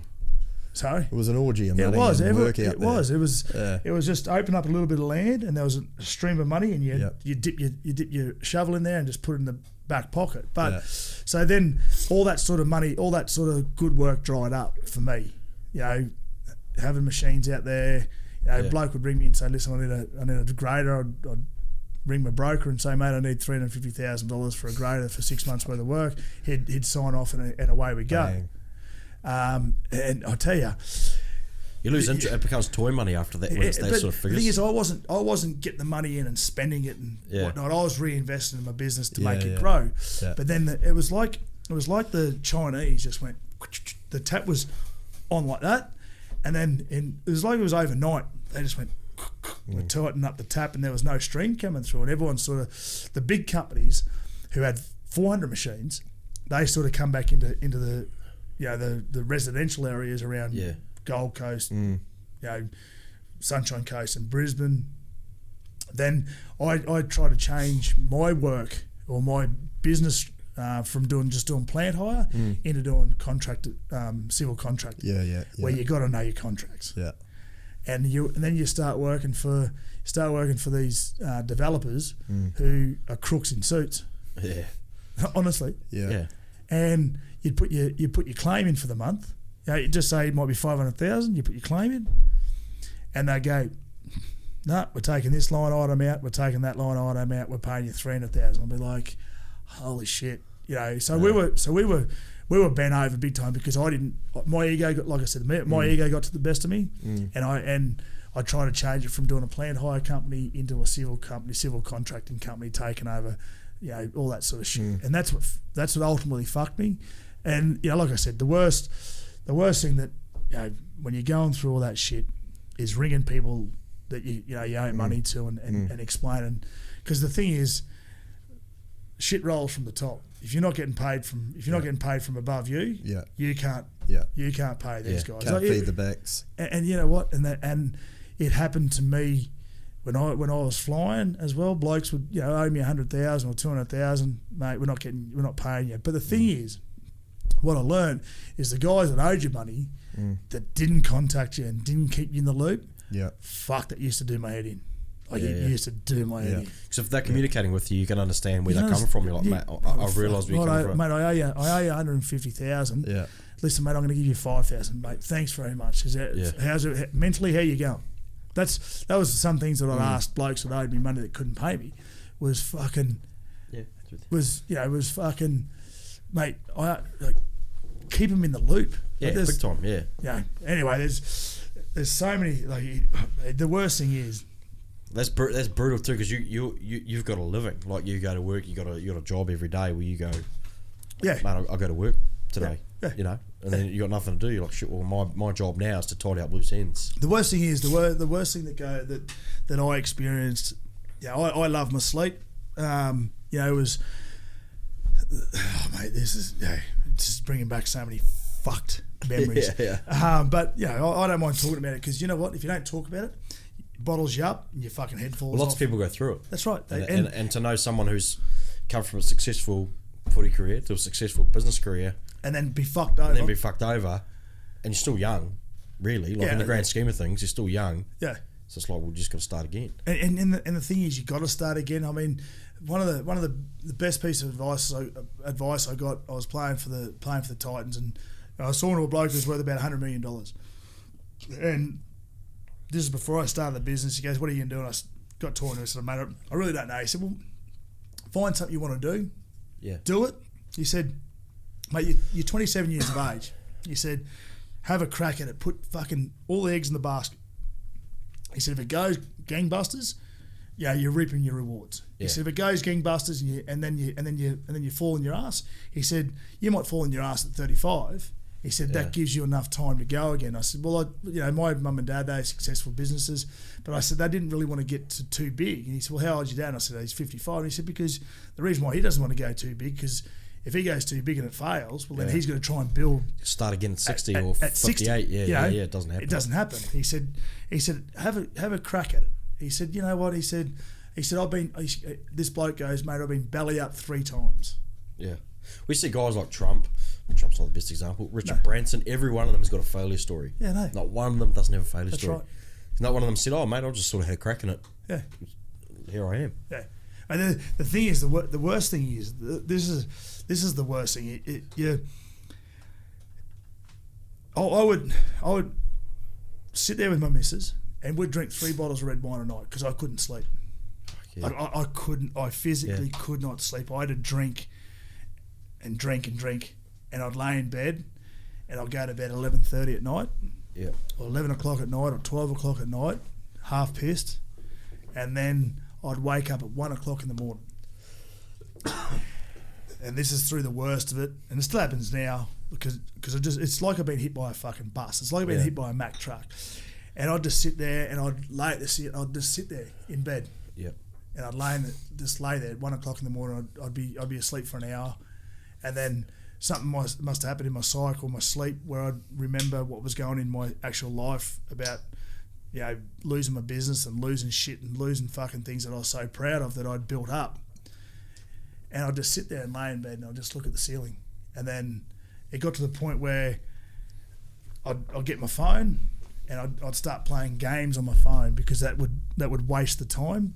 Because mate, the things that would go through my head, especially during stress and anxiety and all that sort of stuff, of having a failed business, I'd just lay there and I'd be like, "Fuck, what the fuck is just?" I'm about to move them back. My parents, and what have I got to do? Yeah, what have I got to do here? Like the fear of failure playing sport was, before a game, the fear of losing or playing bad used to hit you. Yeah. But the fear of failure of a business and letting suppliers down and letting their families down, and then also letting my families down, and then also having there was articles written about me in the paper and all that. And I was like, people look past that often. Like they don't understand that as they don't understand as a. I've got to go to the toilet too. Can we stop for a bit? You keep going. I'll swap out. Huh? You swap out. Yeah, right. Yeah, it was, but that's the thing. Like I was saying, me and Courtney would sit there. And, like I said, we had a successful business going, and we were feeding a lot of mouths with all the suppliers we had and the guys we had, and then you start working for these developers, and like I said, some of them are crooks in suits, and they prey on little companies like us that don't have a back room full of solicitors. That can dispute. Well, you blue collar guys really who have done a good job and built a decent business, and don't have the back end necessarily to know what you're getting yourself into a lot of the time. Yeah, and that's what would happen. And then, like I said, I'd lay in bed, I'd get into bed, I couldn't sleep, I wasn't getting on sleepers or nothing. I'd just drink red wine to try and get me to sleep, to shut my brain off. And then something would happen where I'd wake up at, like I said, 1 o'clock, and I'd just be staring at the ceiling like, fuck, this is like a Mack truck has just hit us. Yeah. And then I'd try and like I said, I'd get on games on my phone, because the more I'd try and, if I couldn't sleep, well then I'd take my mind off it by playing games on my phone. And then that light from the phone would wake the missus up, and then she'd be crying. Like 2 o'clock in the morning, and then I'd have to console her. And then I'd be thinking about the kids, and then all that sort of stuff happened, and then you're going to see the solicitors the next day to see what the hell's going on and see if we can get some money back, and then see if we can pay. So I'd spend 90% of my time talking to creditors that I owed money to, and like I said, I'd ring everyone, and I'd try and talk to everyone at least once a month and give them an update. Where guys that owed me money, they couldn't give a fuck. They couldn't care less. They their whole life was ripping off the smaller guys. And we were amongst that small guys. What was the mate? What was the turning point where so everything sort of went to custard, and you knew it was fucked? Mate, that you sort of went, you know what? Because undoubtedly you went through you and the missus and the family, everyone, extended family, were like, fuck, what's going to go on here? What was the point that you thought, I'm in this fucking hole now, how do I get out of it? And you just went, righto, I can't get out of it. Yeah. I had but then, not so much I can't get out of it, but when did you realise you were in it, you can't get out of it, but you know what? You're not going to let it define you. And you're gonna. Well, I sat down. Would have been probably into 2000 and 2000, maybe midway through 2016.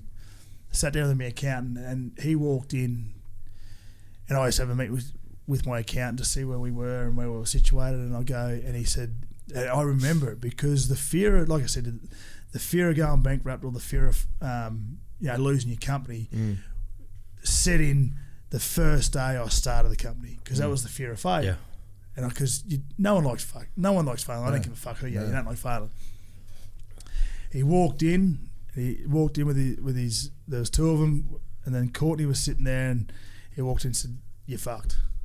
He said, "You're gone." Really? He said That blunt. That blunt. Fuck. And that warm feeling of holy. This was your accountant saying that? Yeah, saying it to us. He said, mate, we're And it's not like it's fucking someone else. It's the numbers man. It's the numbers man. It's the man that counts. So then we come up with another exit strategy of as much collateral damage as we could manage, and then Courtney and I just looked at each other and went, "Wow, holy shit!"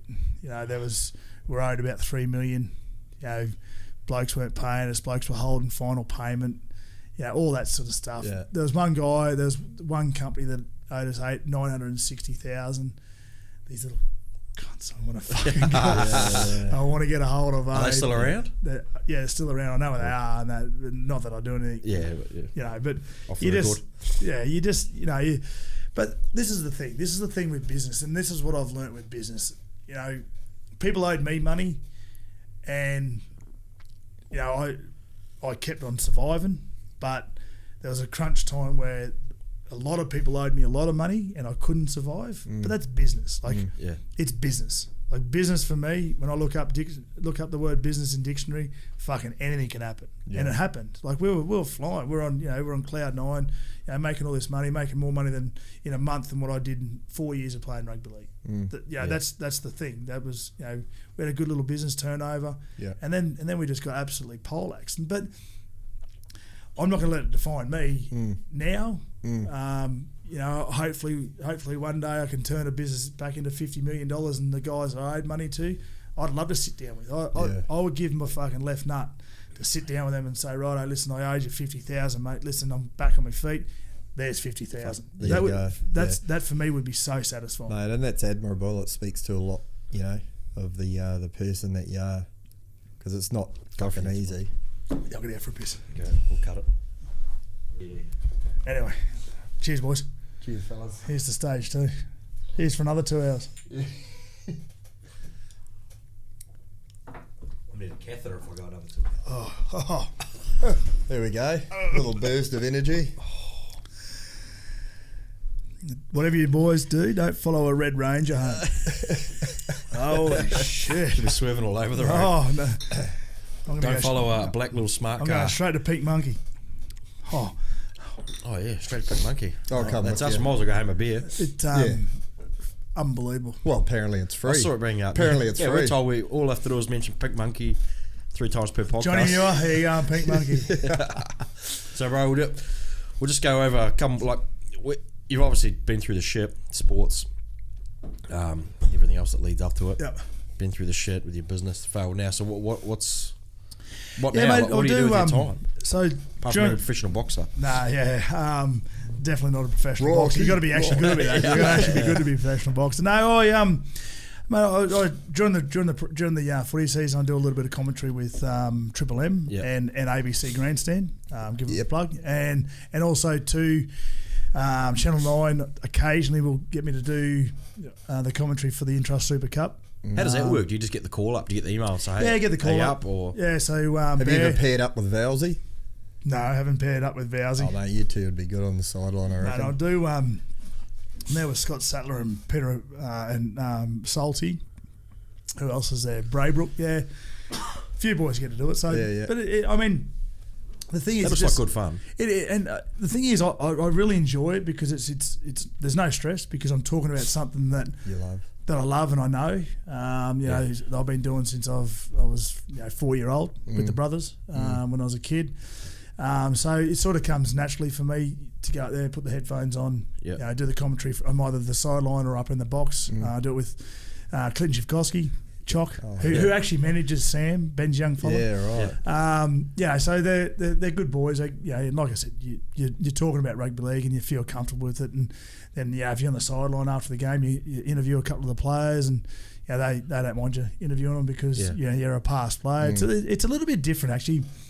Some of the commentators, I won't mention the name, that do the sideline reports and that have never played the game. Yeah.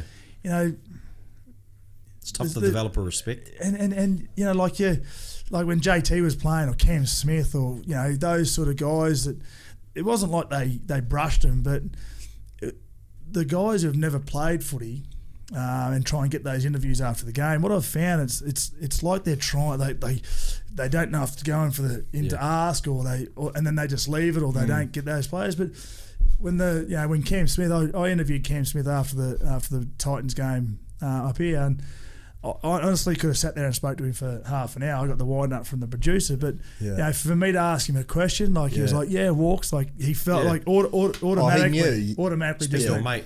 You know what? I'll give you this answer. You see that on like Channel 9 with like Freddie and Lockyer that do that, and they go up and they just chat and they go, hey mate, he did. And you can tell, like, as soon as the camera goes off, they have a little chat afterwards as well and go, how you been, how's the family, but they can read it too, like if they've had a good game or a loss or a win or whatever, they're sort of like, they know what to ask, when to ask. They're not going to push the envelope, except for when you're Lockie and you're asking and you're telling Brett Morris that he won last year's grand final and he wasn't even at the Roosters. You know what? Like, I love Lockie, and I tell you what, I love that was another player I used to love playing with, because like the combination that him and I had was unbelievable. So hey, here's one. So best player you ever played with? Alfie. Okay. Just on the back end. Yeah. Worst roomie? Oh, well, I tell you what, I'm going to give Minnie. I'm going to bomb Minnie, because Minnie and I are good mates. Like, we're good mates. Yeah. He does a thing for Tab Bet or whatever it was, whoever he does his singing. He was telling a story about the 2004 grand final. Me and him used to room together at the Ezron Hotel. The Ezron Hotel, every home game religiously, Ricky Stewart would take us to the Ezron Hotel before the game. We're going to camp. Anyway, 2004 grand final. I'm in the room with Minnie and a couple other players. I open up the curtain. It's raining. I used to fucking hate playing in the rain. I was a dry weather football player because I was fast, good footwork, blah, blah. He's telling a story that I went, righto boys, we're fucked today. And they go, why? And I said, because it's raining. And he goes, I haven't let him live it down. He goes, oh, I'm good mates with him, so I can say that. I'm like, no, you can't. You can't say that. That's inner sanctum shit. Anyway, I'll tell a story about him. No, actually, I've got a good story. We used to live together, me, Finchy. How about this? How about this? You really want to tell this? How about this for a room? How about this for a house? Leave him. So there's myself, Brett Finch, Anthony Minicello, Mick Crocker, Toddy Payton. Oh. We all live together in a 5-bedroom. That Mick Crocker looks like a unit. Oh, he's a champion. Yeah. We all live in this 5-bedroom house in Bondi. So we're all playing for the Roosters, 2004. So me and Toddy Payton were living together. Our lease was up. Anthony Minicello was living with his missus at Maroubra. They were breaking up, so he had to get out of the house. So we're at training one day. We got talking about, me and Toddy got talking about moving house and all that sort of stuff. And then Minnie goes, he said, boys, he said, me and whatever her name was, we've broken up. I've got to move out. And I said, so we went, well, let's get a 3-bedder. We'll all move in together. Anyway, Vinci, who was part of our gang, like we had this, the camaraderie with the boys at the Roosters was unreal. Like it's like the Broncos. When you're winning games, you're playing at a good club. Yeah. Everyone's happy. Everyone loves each other. Anyway, Finchie was over there in the corner, and he used to live with his mum and dad in Cronulla. So he needed to get out of the house. He needed to get out of there. So he goes, boys, I'm moving in with you as well.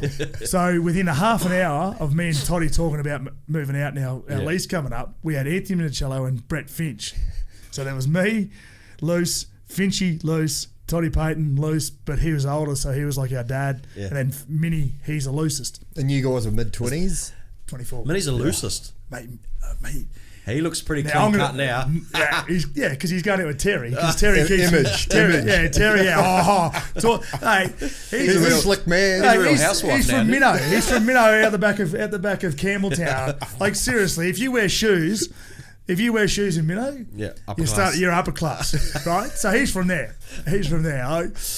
And then Mick Crocker just broke up with his missus, so there was 5 of us. We all moved in together, and I'm telling you, if those walls could talk, it's, I'll bet. mate. Minnie had this knack. We used to started 2004 season. We played 13 out of the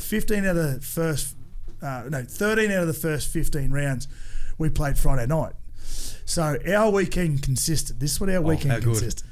Our weekend consisted playing football on the Friday, be finished by 10, back to the club for presentations, be out on the piss by 12, be home by 6 in the morning, right? Be home by 6, shower, try and have an hour's sleep, in the car, back to SFS for massage and recovery. Recovery, yeah. Were you a bit tingly when you're getting the massage at 8 a.m? You got to there was bed blood at flying 6. around everywhere. No, there wasn't blood because we got rid of that. We got rid of that with the girls before. Honestly, this is the front door of that place. You know the door at Maya. You know that revolving door that just keeps on going around. Mate, it was. I'm telling you, this is what I. And the thing is, with the current players that play in the NRL now, like I'm talking from the 18-year-olds to the 35-year-olds that are still playing. We used to call it the House of Grouse. It was called the House of Grouse. I think I've heard that. I think I've heard Finch say that on a... Yeah, Finchy talks about it all the time. The House of Grouse. I get asked about the House of Grouse by the current players more times than what I get asked about anything else. Like the stories and they're not myths, they're actually true stories. Like we used to, because we were playing for the Roosters, eastern suburbs, North Bondi we lived. Yeah. It was a free for all. Like I'm telling you, some of the I don't know if I can tell the stories on this lights podcast. up, eh? You know Mate, what? I'm telling you now. We might have to go round 2 in about 3 weeks' time. Well, I'll tell you some stories. It was Straight into the good stuff. So I'm blown Kyle away. and Jackie O on the Today FM. They used to ring Minnie and Finchy and ask for an update of what happened over the weekend at the House of Grouse. So this is what our weekend involved. Because we knew all the owners and the managers of the nightclubs and the bars around, Bondi into Circular Quay into the Cross. Yeah. Like we because they're all footy fans, all the owners. What's the I won't mention town, his name. The main man at the Cross loves the Roosters, and you know what, champion bloke. Anyway, so our Friday play, be out rehab on the Saturday, finish rehab at 8:30, 9 o'clock in the morning. Home, be down to the Beach Road Hotel, 12, countery, on the punt, on the piss, go out Saturday night. Wouldn't have to train till Monday, say 9:30. Outstanding. So we go out Friday night, out Saturday night, then again Sunday session in Bondi, unbelievable. And I'm talking 10 out of 10s everywhere. I was a 3 out of 10, so I brought the average down. I brought the average down. But Anthony Minicello, he had this knack of just pulling 20 out of 10s. Like it was the count, nailing it. Unbelievable. He was the best. He was the king. He for me, he's always. I can't believe he was the loosest because he's so clean cut now. So, Like but Terry's got him under the. He's a real house. Yeah, husband. He's a house husband of Bondi. Yeah. So that was our. And then, but the thing is, we'd finish up at Sunday night at say 12 o'clock or Monday morning 1 o'clock. After being out all weekend, then we go to training on the Monday and be the best trainers and put in and rip in and tear in. And so then you played hard and you trained hard. Our motto was play hard, train hard, drink hard. Yeah. That was our motto. I'm inspired. But the thing, if those walls could, mate, we used to have. I've got anxiety. Yeah, I know. Don't worry, I've had anxiety before. I'm feeling lightheaded after those shots you gave me. No, that's not from the shots. That's from the stories. Yeah. But yeah, that's like that was that was our, and we played unbelievable football. We got beaten in the grand final to the Bulldogs in 2004. Yeah. And I remember when we scored in that game. Scored the first try, paying $14. Thanks very much. Yeah. Picked up about 14 grand. Not that I was gambling on footy, but anyway. Allegedly, won 14,000. But that was a camaraderie we had within the team, and that's forever and a day is going to be memories that I'm going to have for the rest of my life. That's what guys find hard when they leave football. You live those lives. Imagine living those lives for that, mate. You probably only get, realistically, with a group of mates, you probably only get 3 or 4 years with that sort of camaraderie and momentum, because you go off, get married, trade, and especially now they trade to other clubs or they go elsewhere. So you got to harness that when you have it. See, this is the thing about rugby league players and sports people in general.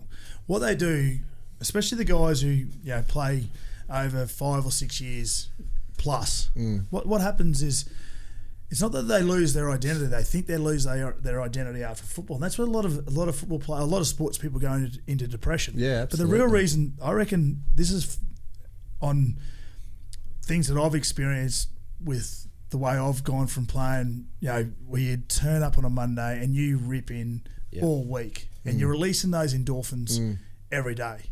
And you're feeling good about yourself. You're feeling fit. You look at yourself in the mirror. Not that I ever had a six-pack, but you look at yourself in the mirror and you got a six-pack, and you're feeling good, and you're feeling fit, and you're feeling ready to go. You're a professional sportsman. Professional. You're paid. You're paid to be fit. And people pay to watch you play. That's right. But you know what? When they finish playing footy, a lot of them go, you know what? They get to Monday and they go, oh, I don't have a train Tuesday. Oh, I'll have a few beers. Oh, Tuesday afternoon, I don't have to train Wednesday either. Fuck, this is awesome. I'm going to get on the piss. They start not training. Mentally, they start becoming slobs. That's where a lot of the players fight the demons or the black dog, and they go into depression and all that sort of stuff. And it is a big thing. It's probably about 5 or 6 years ago, it's bigger than what it is now, because you know what it's like, boys. When males have problems, they don't talk about it. You know what women do? I'll tell you what women do. Women go, right, I'm going to lunch with 10 of my mates. This is what the girls do. And they sit around, get on the piss, and they talk about their problems. And they talk about, fucking, this is what's going on in my life, and this is what's fucking happening in my life. They unload, And you know what? They got a whole thing on their chest, and they get it off. Yeah, when blokes talk, they just talk shit about stories and have fun. And they want to talk about how macho they are. They want to talk about, I don't have any problems. But what I've learnt in the last 8 years of being retired is I don't mind talking about how I feel. And you know what? But I think you got to, I because if you don't and it builds up, because I'm the same. Like, I've been through, some pretty dark hard days. times and that myself and that sort of stuff, and I just found that by talking to it and actually telling the people close to me what's going on, that in itself was enough of a release to actually be able to help manage it. 100%. I did I was doing mental health talks in Mines, and this is going back probably about 4 years ago. I sat down, there was about 180 miners in this room, all come to talk to me, and I had a microphone. And 5 minutes into my 45-minute presentation, the microphone started doing that squirking talk, like when you walk next to squeal, start squealing. Squealing. I had an anxiety attack, and this anxiety attack was because I used to suffer from anxiety before I started training. Like when I finished playing football, never had an anxiety attack. Had the business, stress started kicking in about the business. On the back of stress, anxiety, not depression. It's not like I wanted to neck myself and all that sort of shit. Yeah. But off the back of stresses for me, once you start learning, and once I started learning telltale signs of me getting stressed, that's when my life started becoming better, because I'd go, this is not normal in my head. I started feeling stressed. Like when my business started going belly up, I was having serious thoughts about fucking killing someone. Not gently killing someone, but like anger and all that sort of stuff. So that was a telltale sign about me, where my mental state was. Then I started then in 2000, halfway through 2014, after I retired 2011, I had 2 years off, had the business going, flying. I was out drinking every night with clients, because that's what you can do when you got a business. Keep the clients happy. Shout them out, blah blah blah, get them pissed, have a good time, which is virtually what you do with football, but you don't train. Yeah. Right?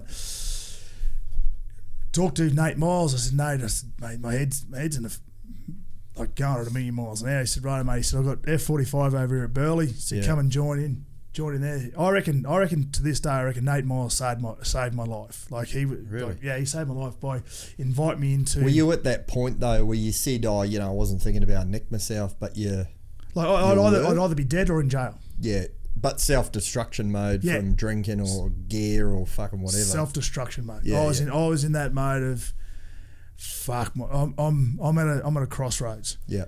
And I could have went down that path of just self-destruction, not coming back. Because you weren't exercising at all, wasn't it? Exercise for me personally, and I know when I talk to people about exercise and mental health, I know when the rats start scratching in your head, go for a run or go do boxing or go jump on a treadmill for 5 minutes or go jump on a rail for 5 minutes. Nate Miles said to me, goes, mate, listen, come down and start training with me. And I was having 2 to 4 massive anxiety attacks a day.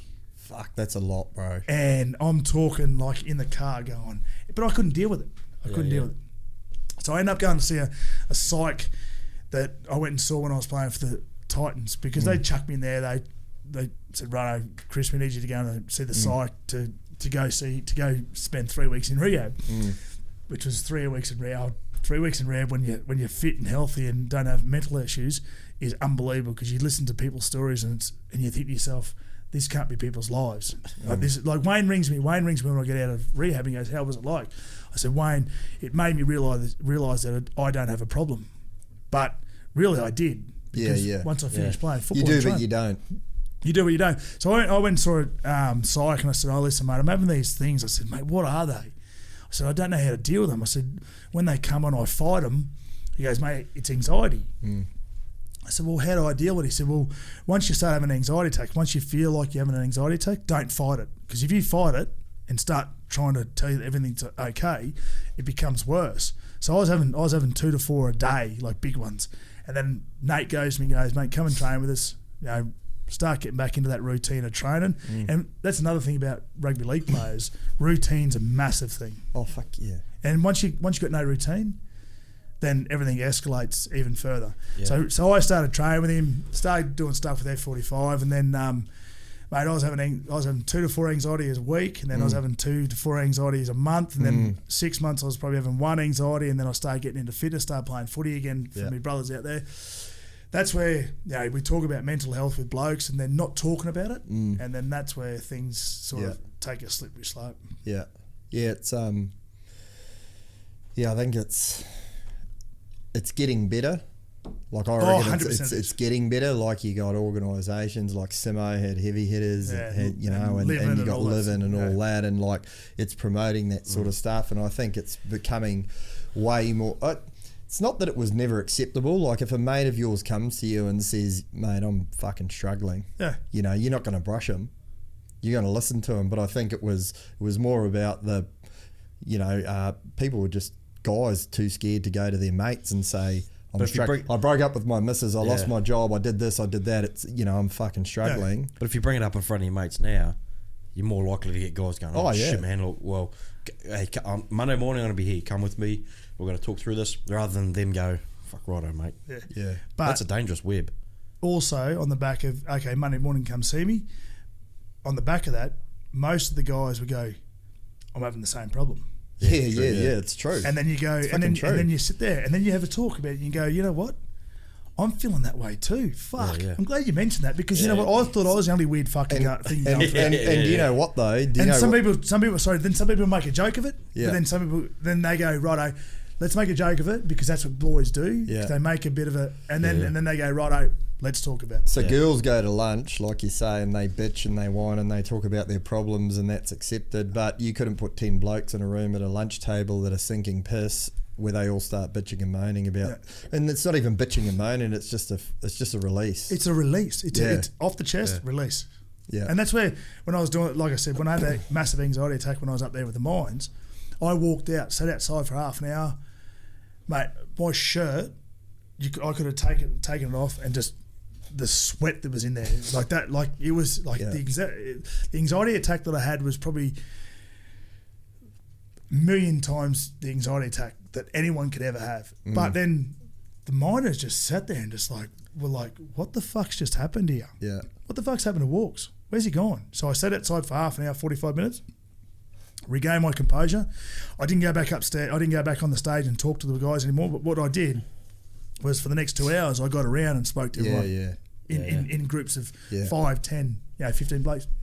Well, you're actually a living example of what you were there to do. Fucking speak about. And this is it wasn't meant to be that turn out like that, but it did, you know. But I was speaking to the mine manager the next morning because he dropped me at the airport after, and he goes, mate, because he wasn't there, he goes, how'd last night go? And I said, he goes, how'd last night go? I said, Jim, I said, mate, it was good. I said, but you know what, I had a massive, he goes, yeah, I heard. And I said, sorry about that, mate. I said, he goes, don't apologise. He said that had more effect on the blokes than what you would have sitting up there talking about it for an hour. But the thing is, I got around and talked to blokes like in small groups, and I'd talk about the anxiety things that I'd have, and you should have seen the blokes. You should have seen the amount of guys that were sitting there going, and they'd sit back, and I'd sit there, and there'd be like 4 or 5 blokes, and then you'd see one bloke he'd appear and go, sorry boys, I have that all the time. I didn't know what it was, but now that you're telling me, I can identify it and I can deal with it. And then you'd see a guy sitting out there here go, yeah, I feel that way too, but fucking thank God. Well, they look at you up there speaking, and they go, this bloke makes it look easy. I could never do that. That's right. When they see you fail, they go, oh man, he's human. Yeah. He's doing exactly what I'll probably do. Exactly right. Yeah. And that had more of an effect on it. And I was like, you know what? And they've been getting me up ever since. Yeah. I guess just quickly, because we've probably got to wrap up. It was probably got some place to be, Yeah, I pinkies, apparently. Free piss. Mate, if you were a wrestler in the 1980s, WWE, who would you have been?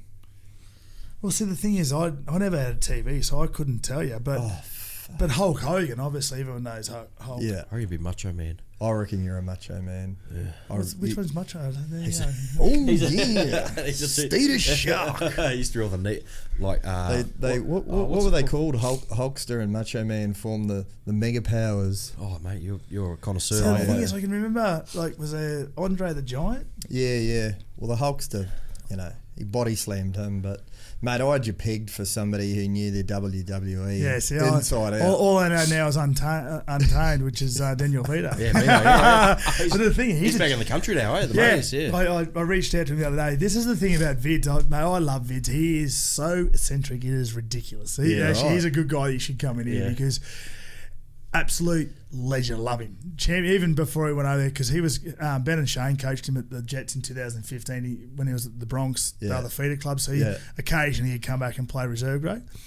And Ben and Shane go, like when they first met him, they're like, "Do you know Vito?" I said, "I played against him. I don't really know him." Shane goes, "Because my brothers, they love those sort of out of the box sort of people." Yeah. And they go, "My God, I could sit there and just listen to him all day." He does heaps of singing on social media. Yeah, and stuff like that. Him and Danielle. Like Danielle, Yeah. she used to work at Dracula's, and and the night they proposed, they invited Courtney and I. There was only a handful, only I think 10 of their mates they invited. They invited Courtney and I, and we didn't know what was going on. Vince goes, "You got to come." So we're just sitting there, and the next minute did the whole Dracula's thing, and then he jumps up and says, "What the fuck's going on here?" And Courtney goes, "He's going to propose," and next minute he jumps to his knee. And I was like, "Yes!" Chicks spot that a mile away. Yeah. Chicks always Mate, spot that. God, I'm like, oh, look at this peanut you're getting up there. I honestly don't know. Courtney and I have been together since end of 2006. I don't know how the fuck I'm still with her. They call me David Copperfield because they reckon I tricked her. I'm batting well above my average. Yeah. Nice, man. Awesome. All good, boys. Oi, thanks very much for coming in, Len. Nah, thank you very much. Appreciate it, yeah. Awesome. Good shit, Chris. Thanks very much. We'll have you back in for round 2. I'll tell you, round 2 could be the whole story about the House of Grass. No, you what I reckon is couple of the characters that you've mentioned, like Brett Finch. Pull them in while you're in here, and you can. Actually, that'd be there'll be no hiding. Yeah. I don't know if we could get Croc in here. I don't know if we could get Minnie in here. I'm married men now, mate. You can't go bringing up that stuff. No, my missus. The thing is, Them at least. Everyone doesn't have such a lenient missus they want to talk about all Mate, the my past. missus, she didn't come down the last shower. She knows, she knows all the shit that, she's a Toowoomba girl. We've been mates with her since I was 15. So, mate, there's no story that she doesn't, that she can't handle, because I feel sorry for her. Fuck quality, bro. Thanks, mate. Been a pleasure. Awesome. No, thank you, guys. Thanks for having us. Yeah, the boys. Fuck, that was long, eh? That was good, bro. How long did that go for? Nearly 3 hours. 2:29. 2:29.